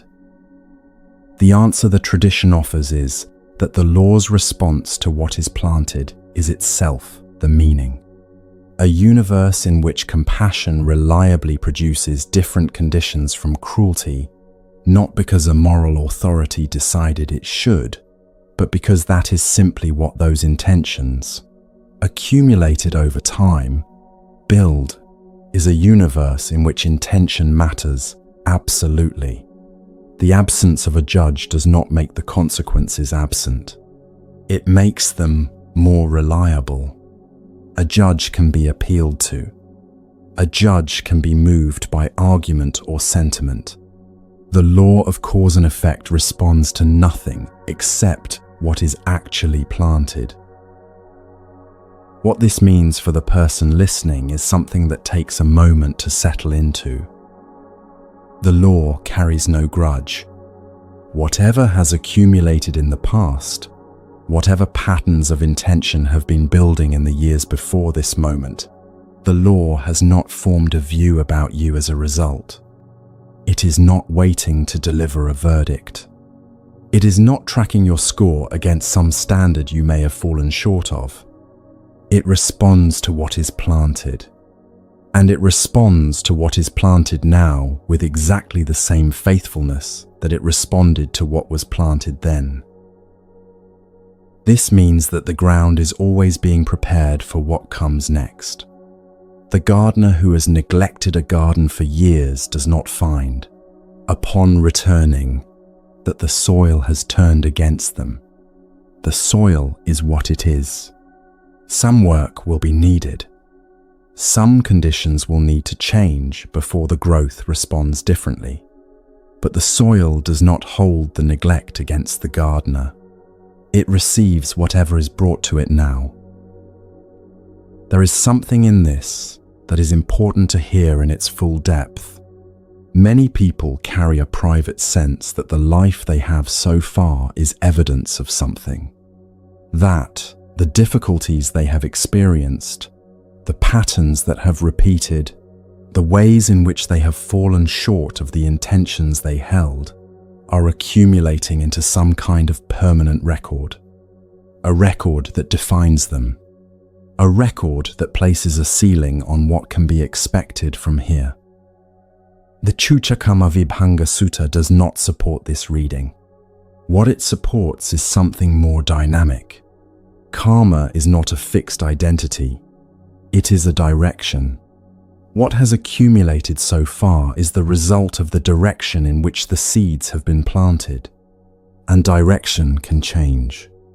Gradually, incrementally, in the same quiet and accumulative way that the original direction was established.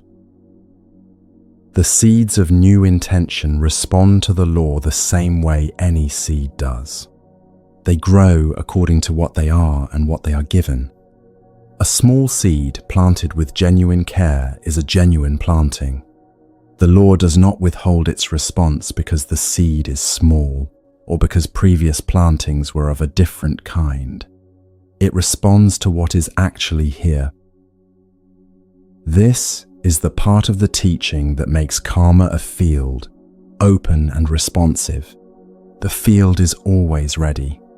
What is brought to it matters.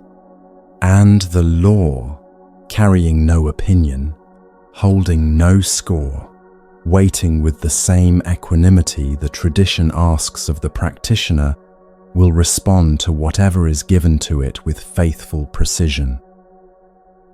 The daily texture of this is worth attending to. Every encounter in an ordinary day is a planting of some kind. The quality of attention brought to a conversation, the quality of patience or impatience brought to a delay, the quality of care or indifference brought to a small task that no one will notice. These accumulate. They build the ground from which the next encounter is met. They build the quality of mind that will be available when something difficult arrives. The law receives them all with the same faithfulness, the large ones and the small ones, the ones seen and the ones invisible to everyone, including the person making them. The MN 135 teaching is, at its heart, an argument for the significance of the ordinary, the extraordinary moments of a life. The crises and the turning points are less determinative than the accumulated quality of ordinary ones.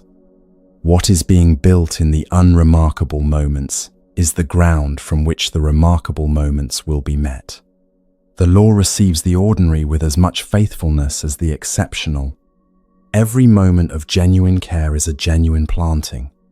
Every moment of genuine attention is a genuine planting. The law does not distinguish between the moment you thought was important and the moment you thought was not.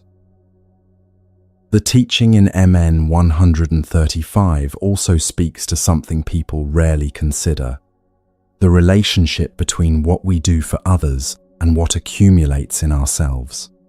The sutta traces how generosity, compassion, and the willingness to support others in their suffering build conditions that are not separate from the life of the person giving them.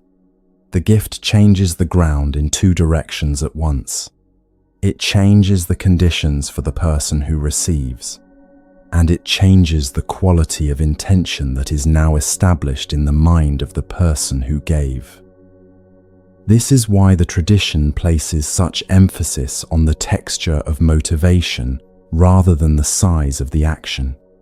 A large action performed from self-interest plants something different from a small action performed from genuine care. The law receives the intention behind the act more than the act itself. A meal given with resentment carries a different quality of planting from a meal given with warmth. The difference is invisible from the outside. The law registers it completely. This is a demanding teaching in one sense. It asks a kind of honesty about motivation that most people rarely apply. Sitting with an action that looks generous and asking, what is actually driving this? Is this care, or is it the desire to be seen as caring? Is this compassion, or is it the need to feel useful? Is this generosity, or is it an attempt to create an obligation? These questions are not asked in a spirit of suspicion. The tradition asks them because the answer matters for what is being built. Mixed motivations produce mixed plantings. A motivation gradually clarified through the practice of honest attention produces something cleaner. The law receives both with faithfulness and The clarifying is itself a form of practice. The willingness to look honestly at what is driving the action and to choose, incrementally, to move towards something purer. The sutta also points to something about the relationship between karma and circumstance that is worth holding carefully. The conditions in which a life is embedded, the circumstances it moves through, are themselves the accumulated fruit of previous planting. This does not mean that every difficult circumstance is deserved. The Asinteya Sutta has already established that the full working of this across time is beyond what can be traced. What it means is that circumstances are always the meeting point between what has accumulated and what is being brought now. The same circumstance, met from two different qualities of mind, produces two different experiences.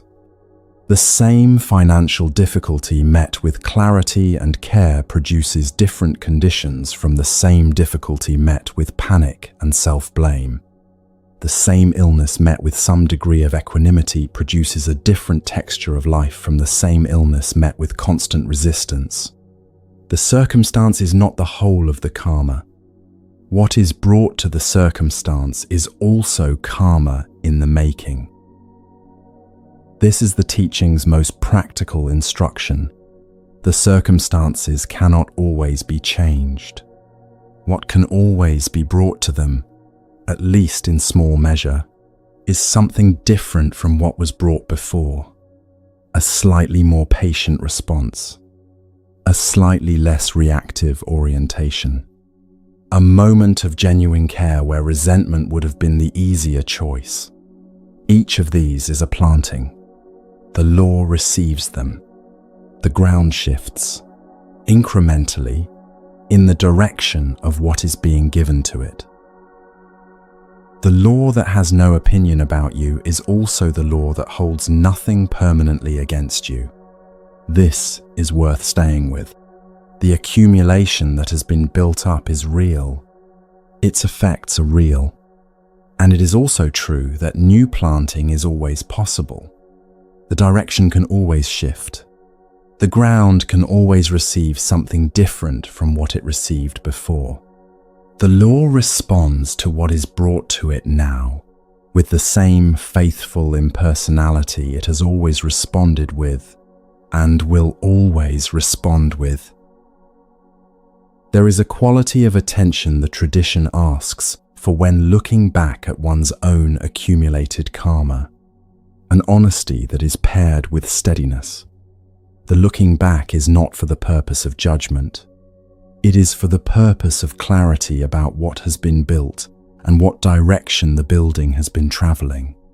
Seeing the direction clearly is different from condemning it. The condemnation adds another layer of reactive intention on top of what is already there. The clear seeing allows something different. A genuine choice about the next planting. A choice made from seeing, not from guilt. From understanding, not from shame. These are very different grounds from which to begin something new. And the law, faithful as always, will receive whatever is brought from them. There is a particular kind of person who finds this teaching almost unbearably relieving. The person who has spent a long time carrying the sense that something they did, or failed to do, has placed them outside the reach of anything good the law might produce. Who has internalized the idea that the record so far is definitive, that the pattern established is permanent. The teaching says, that is not how the law works. The law has no memory in the sense of judgment. It has no preference for the past over the present. It responds to what is being planted now. And there is one act, simple in its form and profound in its karmic consequence, that changes the trajectory of what has been accumulating more fundamentally than almost anything else the practice points toward. The tradition calls it forgiveness. and its relationship to karma is worth understanding with care.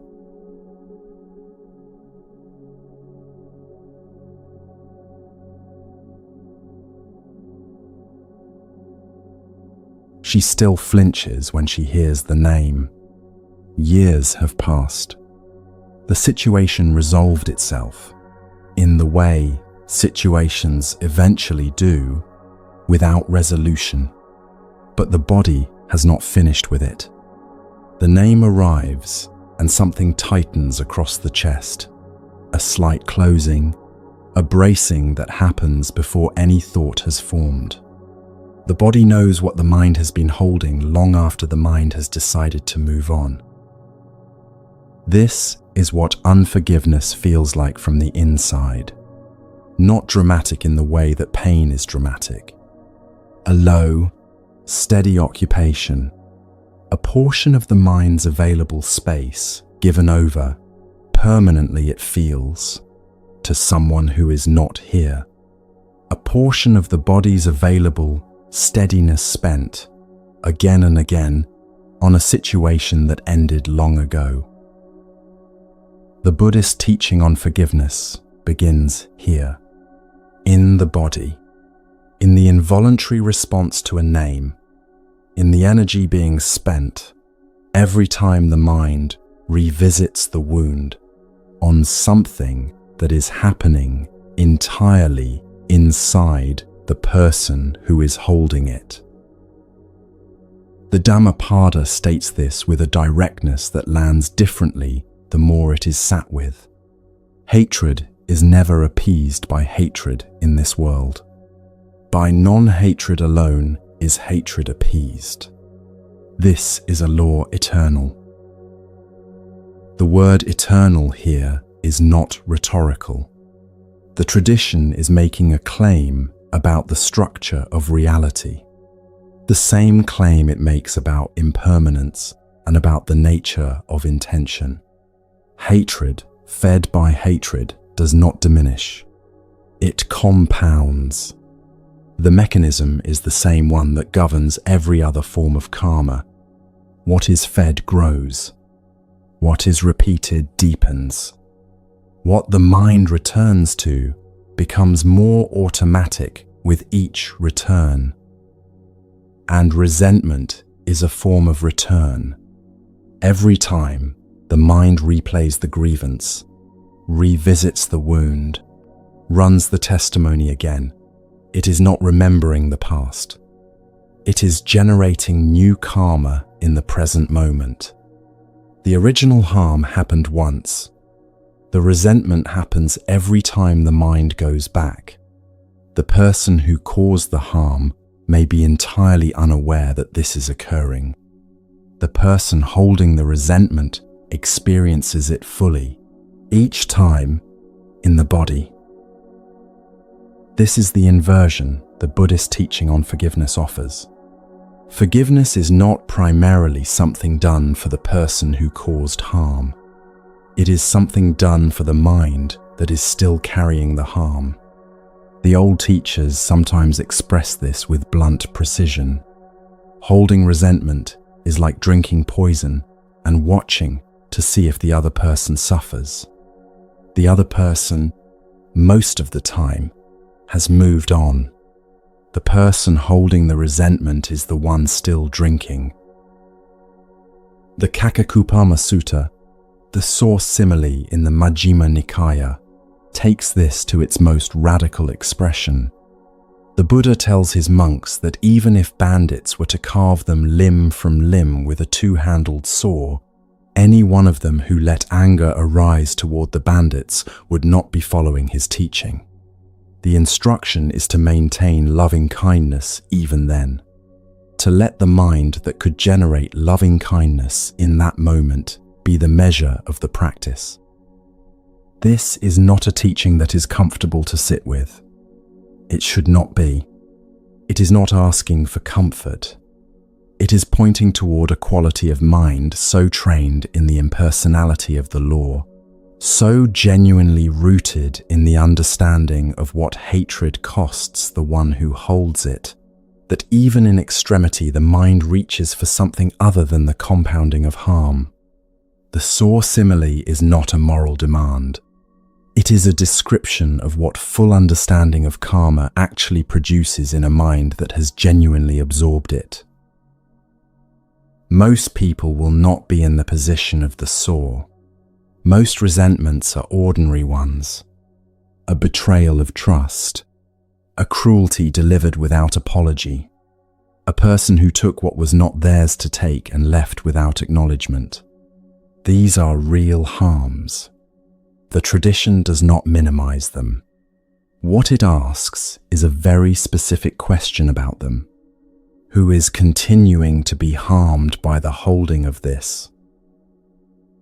The answer, when the question is actually sat with, is almost always the same. The harm was done once by the person who did it, in the conditions that produced it. The mind that cannot put it down has become the instrument of its own continued injury. The perpetuation of the harm has changed hands. The original person is no longer doing it. The mind holding the resentment is.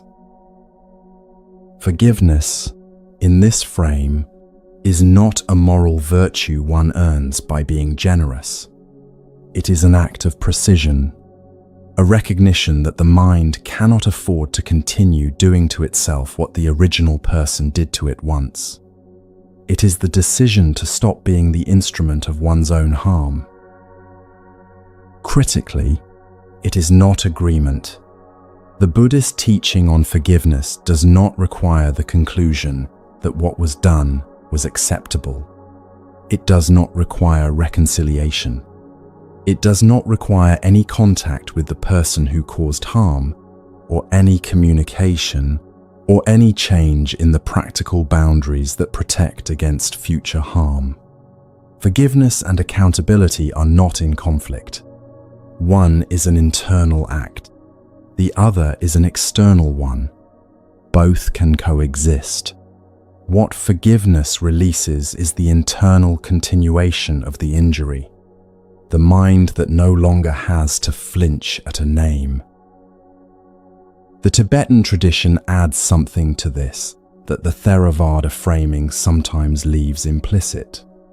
The person who caused harm was, at the moment of causing it, acting from conditions, from a mind shaped by its own accumulation of fear, craving, confusion, unexamined suffering. People who act from genuine freedom do not harm others. People who harm others are, in that moment, themselves suffering. They are acting from the quality of mind that suffering of that kind produces. This is not an excuse. It is a description. And the description, when it is genuinely seen, opens something that anger keeps closed. The recognition that the person who caused harm was themselves moving within the machinery of karma, their own accumulated conditions, their own unexamined intentions, their own causes producing their own effects. They were not, in that moment, free. What they did was the product of an unfreedom that belongs to them, not to you, and that the law is addressing in its own faithful way. The Tibetan practice of Tonglen, the meditation of taking in suffering and sending out compassion, applies this recognition directly. In its most advanced form, it is practiced toward the person who has caused harm, as a recognition that the one who harmed is also suffering, and that a mind capable of generating compassion toward that suffering is a mind that has moved, in a single act of turning, from the compounding of harm to the breaking of it. Now consider the karmic dimension of this movement.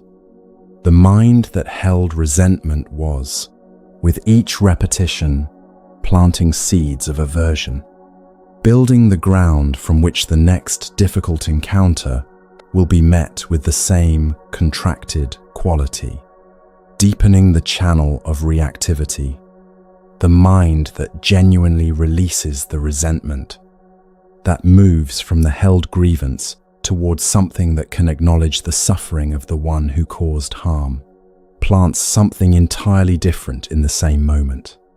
The ground shifts.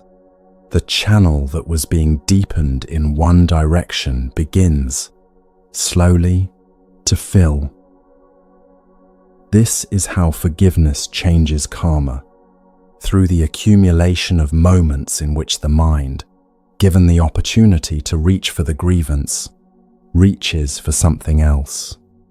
Each of those moments is a planting. Each planting changes what the ground will produce. The law receives it with the same faithfulness it receives everything else. What makes the Dhammapada verse strange and worth returning to is the word eternal. The tradition is not offering a moral preference.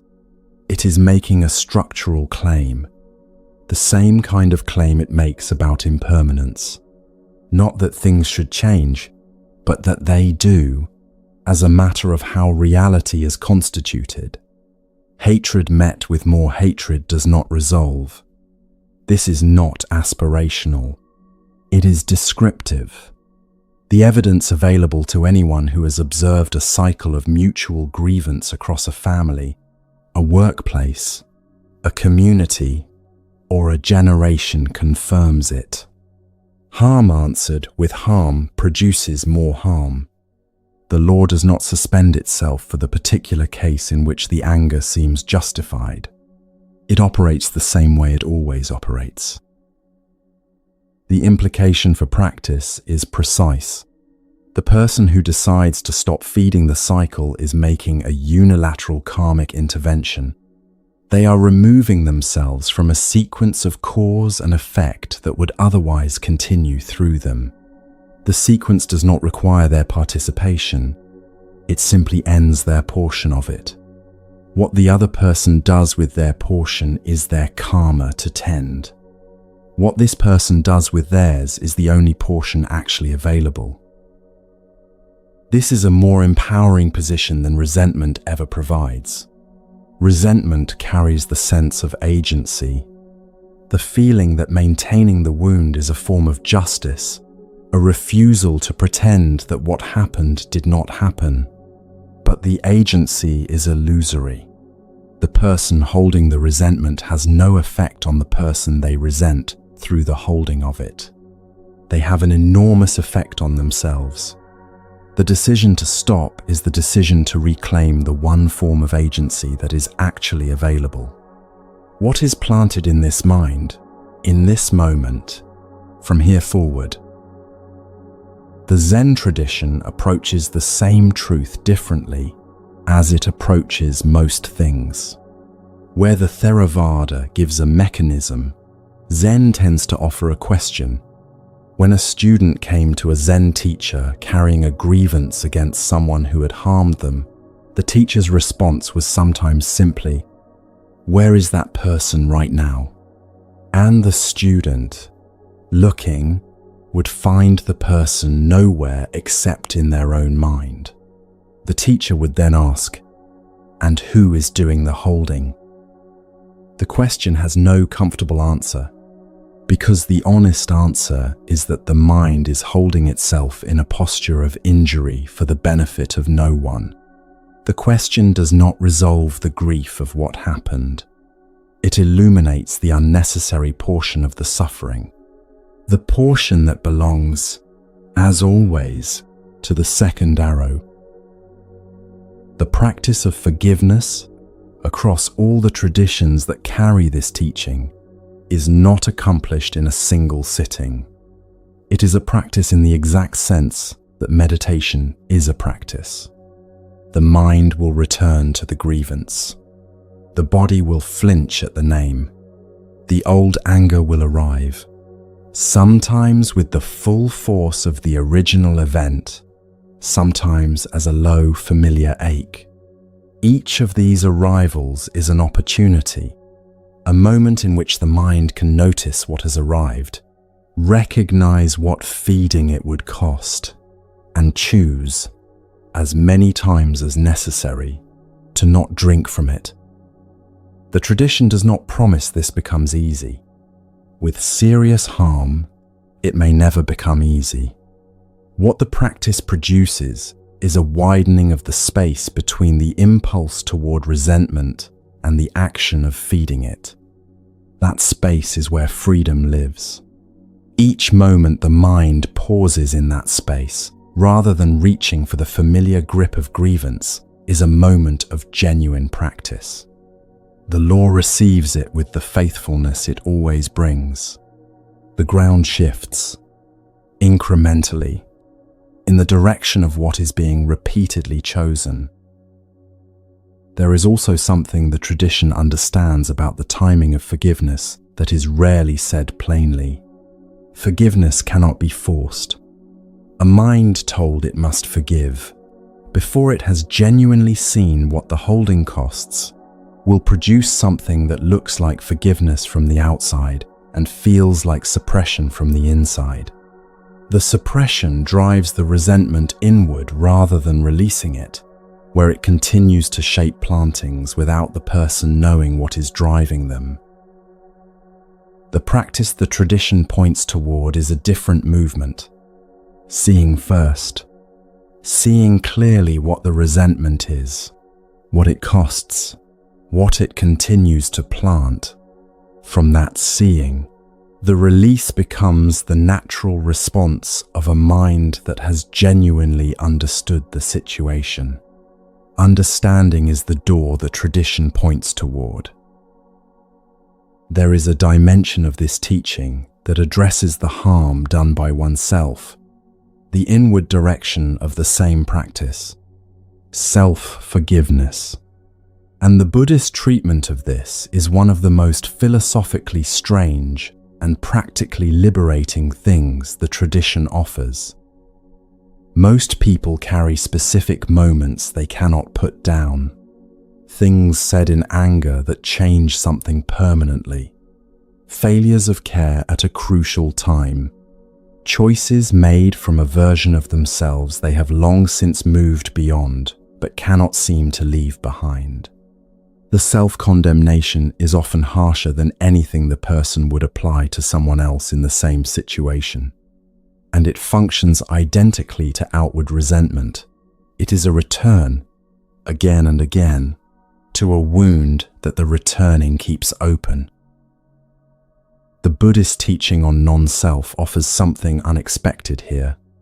The question of who exactly is forgiving whom, when the self is not fixed, is genuinely worth sitting with. The person who acted 10 years ago, in those conditions, with that degree of understanding, with that accumulation of causes driving the action, is not the person listening now. The continuity between them is real. The identity between them is not. The conditions that produce that action are not present in the way they were. The understanding that was absent then may be present now. Something has genuinely changed.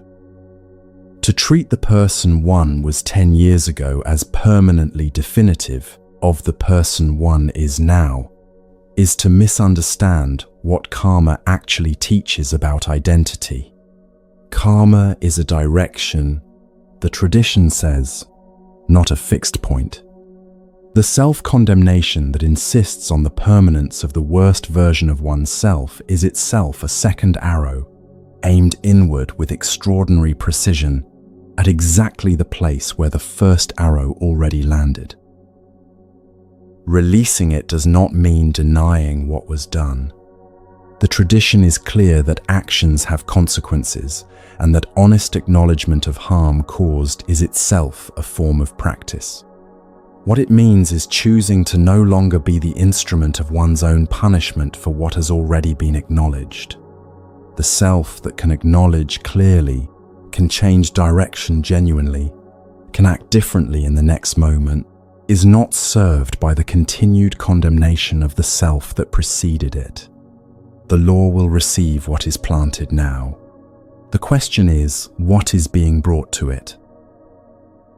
She stops flinching eventually. The name arrives, and the chest still holds a memory of the tightening. But the tightening itself does not come the way it used to. Something has shifted in the ground. She did not decide to forgive in any single moment. She simply stopped, repeatedly, going back. Stopped drinking from the thing that was making her ill. And gradually, in the space that the not going back opened, something else had room to grow. The tradition calls this the beginning of non-hatred. The ground cleared of what was being repeatedly planted in it, ready for something different to be given to it, waiting with the same patient faithfulness the law has always had for what will come next.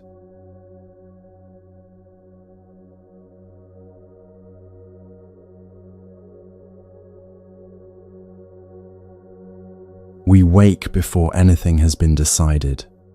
The hand moves before the eyes are fully open. The device is already there, already lit, already full of what accumulated while the body slept. The mind enters the day in the middle of someone else's urgency. The room, the quality of light, the fact of being awake in a body that has just returned from somewhere else entirely. None of this is received. The day begins at a run. Breakfast is made. The mind is already at the first meeting. The hands do what they have always done at this hour in this order. Someone speaks and the greeting goes out before attention arrives. The other person gets the form of being acknowledged without quite being met. Something slightly flatter than contact settles over the exchange. Neither person could name what was missing. The morning moves on. The queue at midday that is not moving. The system that has not done what the mind assumed it would. The elaboration begins immediately. This is always how it is. This is a waste of time that belongs to more urgent things. This is one more entry in a case the mind has been building for months. The elaboration adds nothing to the queue's speed. It deepens the groove of the mind's habitual response to obstruction. The queue eventually moves. The mind moves with it, carrying fractionally more of what it started with. By the time the next task arrives, the mind is already slightly more depleted than the task requires. The depletion feels like the day's fault. The mind does not notice what contributed to it. The afternoon conversation. The other person is speaking and the mind is forming the response while they finish. Words land. Some of them filtered through what is already believed about this person and this situation. The listening is partial in the way that most listening is partial, enough to track the surface of what is said, not enough to receive what is beneath it. The pause arrives and the response goes out. Something that was being communicated beneath the words goes unheard. The exchange ends. No one could point to anything that went wrong. The opening for actual contact passed while the mind was somewhere else. Evening, the hour that belongs to nothing in particular. The hand moves again toward the screen, already offering a replacement for the stillness that has arrived. The stillness was available. It goes unreceived. The body rests in one sense. The mind has not rested. The ground of tomorrow is being prepared in this evening's soil. This is an ordinary day. Nothing in it would register to any witness as failure. The person who lived it would say it was fine. And in each of its unremarkable moments, something has been cultivated. The Pali Canon calls this karma, not the grand gesture, not the significant moral choice made under pressure, but the texture of habit laid down in the accumulation of small, unconsidered acts. The wheel following the ox, the ground receiving what was planted in it, faithfully, without opinion. The Mahagatarisaka Sutta, the great discourse on right intention in the Majjhima Nikaya, describes the second element of the Noble Eightfold Path, right intention.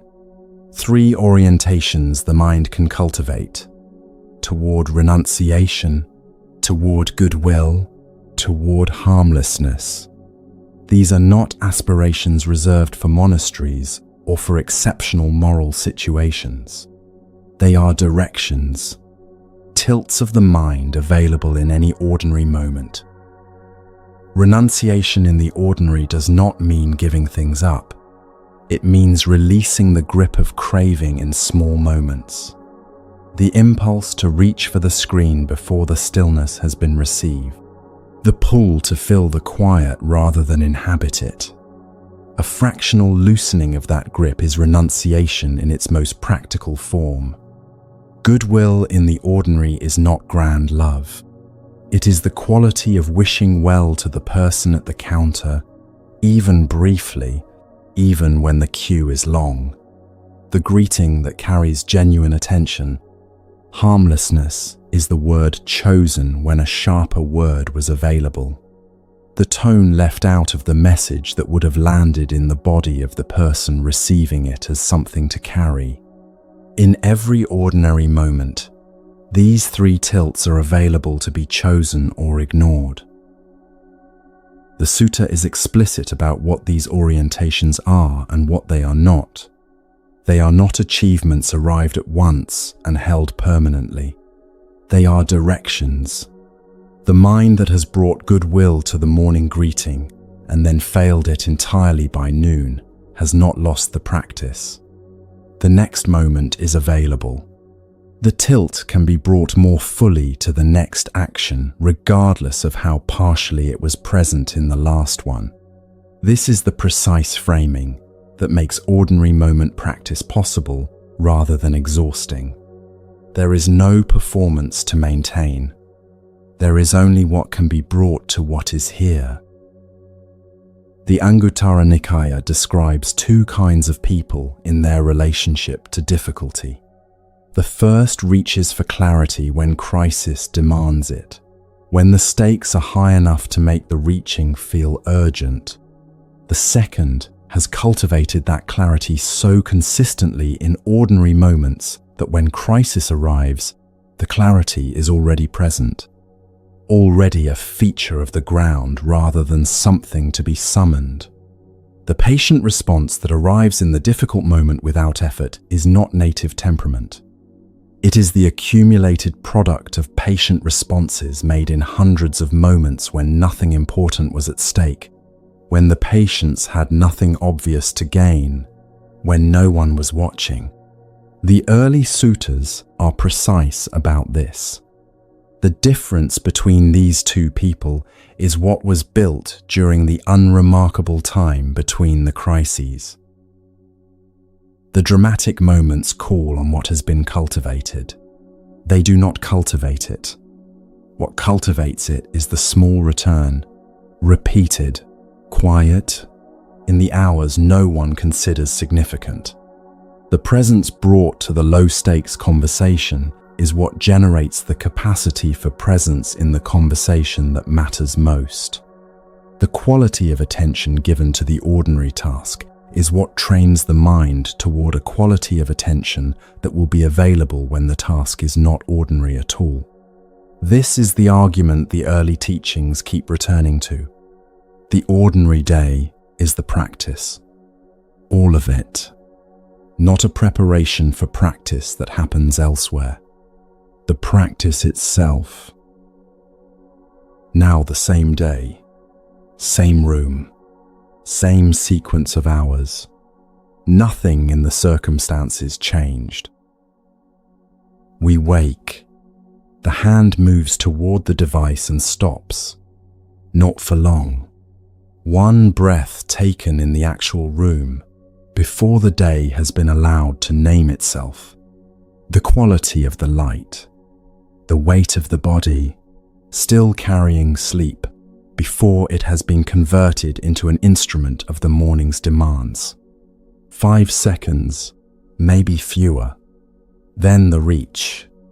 But something was planted in those few seconds that had not been planted in yesterday's first moment. The day begins on slightly different ground. Breakfast is made. The mind is still here. The hands do what they have always done, but there is a quality of accompaniment, the body not left alone with the task.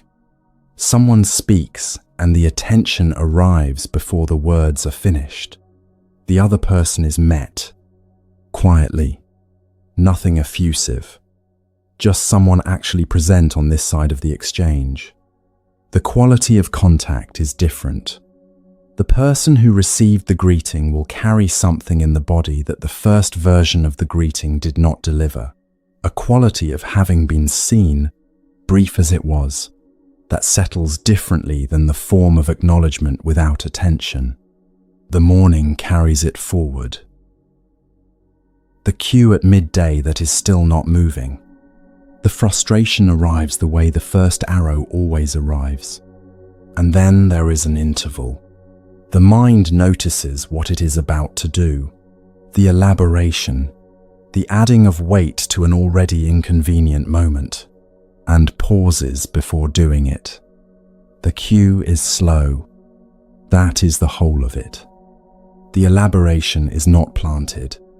Something quieter, without name, is. The next task arrives, and the mind that meets it is carrying fractionally less than it carried yesterday at the same hour.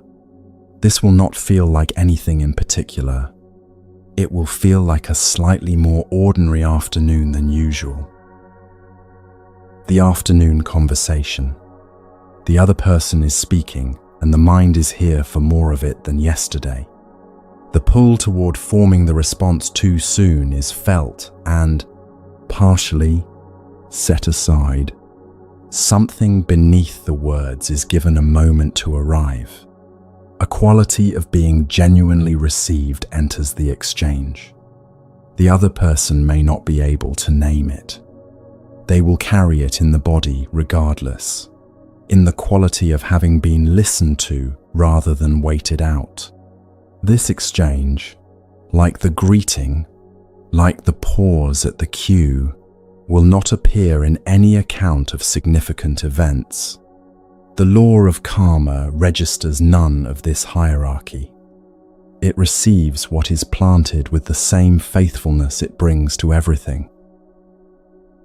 Evening, the hour that belongs to nothing. The hand moves toward the screen and pauses. The stillness is allowed in, not as a discipline, not for long. A few minutes in which the body is permitted to arrive at the end of the day without immediately replacing it with something else. The mind follows, gradually, into something between wakefulness and sleep, closer to rest than stimulation ever quite reaches. The ground of tomorrow is being prepared differently. The soil is not the same as yesterday's. This is the same ordinary day. And it was also, in the small ways that matter most, entirely different from the first. No witness could identify what changed. Nothing was achieved or announced. No one changed their plans because of it. The difference is below the threshold of what most people consider significant. The early teachings consider it almost everything, because the ordinary day is where every other kind of day is prepared. The Anguttara Nikaya's two kinds of practitioners are not two categories of people. They are two versions of the same person, the one who has built the capacity in ordinary time and the one who has not yet begun to. The ordinary day is where the version that arrives in the difficult moment is being assembled, piece by piece, in the unremarkable hours. What accumulates across a day of this kind is real, even though it is invisible. What accumulates across a week, a month, a year of ordinary days met this way is something else entirely. The mind that has been brought, repeatedly and imperfectly, toward the quality of goodwill in small exchanges begins to carry that quality without having to reach for it. The pause before the second arrow, practiced enough times in low-stakes moments, begins to arrive before the elaboration does. The space between impulse and action widens, fractionally, in ways invisible from outside, felt in the quality of how the mind meets difficulty when it arrives without warning. This is what the Anguttara Nikaya is pointing toward in its account of the two kinds of practitioners. The quality that is available in the difficult moment is the distilled product of the ordinary ones. There is no shortcut to it through grand gestures. It is built in exactly the way the early suttas describe all cultivation as being built, through the accumulation of small plantings, each one real, each one received by the ground with the faithfulness the law always brings. A mind brought to the ordinary moment with even a fraction more attention than it would normally bring has done something real. The fraction accumulates. What begins as a deliberate pause becomes, over enough repetitions, a natural inclination. The groove of habit shifts direction. The law of karma, impersonal, precise, without opinion about the person it receives, takes what is planted in each of these moments and produces accordingly. There is no minimum viable intention. Whatever is genuine in this moment is the planting. The Mahakatharissaka Suta's framing removes what might be called the threshold problem, the belief that practice begins once sufficient conditions have been achieved, once the crises have quieted, once time has arrived, once the mind is calmer than it currently is. The early suttas offer a different logic. The quality of intention available right now, in whatever state the mind is currently in, is the material to work with. The practice does not wait for better conditions. It is what generates them. Over time, a practice of this kind stops feeling like effort. The pause before the second arrow, returned to enough times, begins to arrive on its own. The quality of attention brought to ordinary exchanges becomes less a deliberate act and more a texture of how the mind moves through the world. The practice has been absorbed. The cultivation has become character. This is what the early suttas call the fruit of right intention. Not a state of perfection held without effort, but a natural inclination toward what causes less harm, less grasping, less contraction in the world. We do not become different through single, significant choices. We become different through the quality of how we move through ordinary time. The slightly more present greeting offered once changes almost nothing.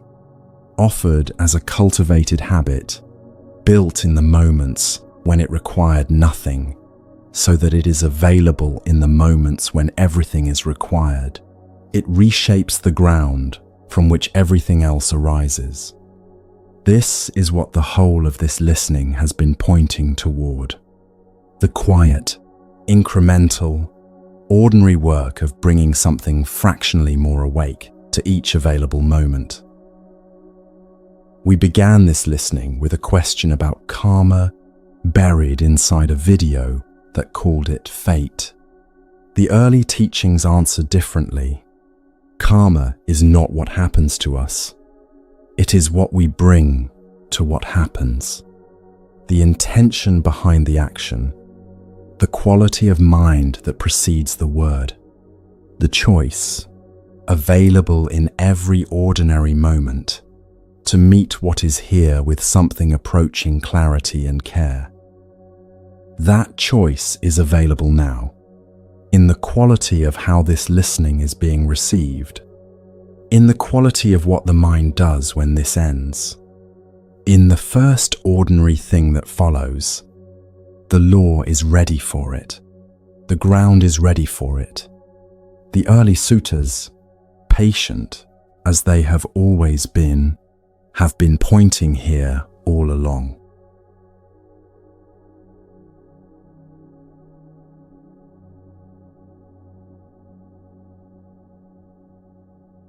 The body has been holding this for some time now.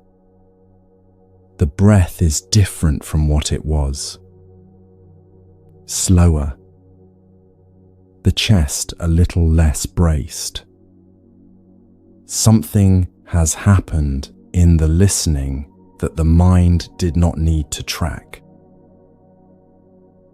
What is received this way does not arrive as a thought. It arrives as a shift, a slight alteration in the quality of the ground. Something that will arrive quietly, without announcement, present when it is needed in a way that words cannot quite prepare for. There is a practice carried in every school of Buddhism, offered at the end of a long sitting. Very old, very simple, a wish extended, first to oneself, and then, in whatever direction feels possible, may you be well. May you be at ease. May whatever is being carried find some rest. Extend it now if it arrives easily. To the body that stayed, to the mind that tried, to whatever brought this listening into being in the first place. The early teachings have never promised that understanding must precede change. They have only asked for the willingness to receive. That willingness has been here tonight. What has been planted will find its time. The ground does not require the mind's involvement to do its work. Seeds planted in good soil grow without being watched. Let the breath settle a little more. Let the body hold what it has received. Whatever grows from here grows from this.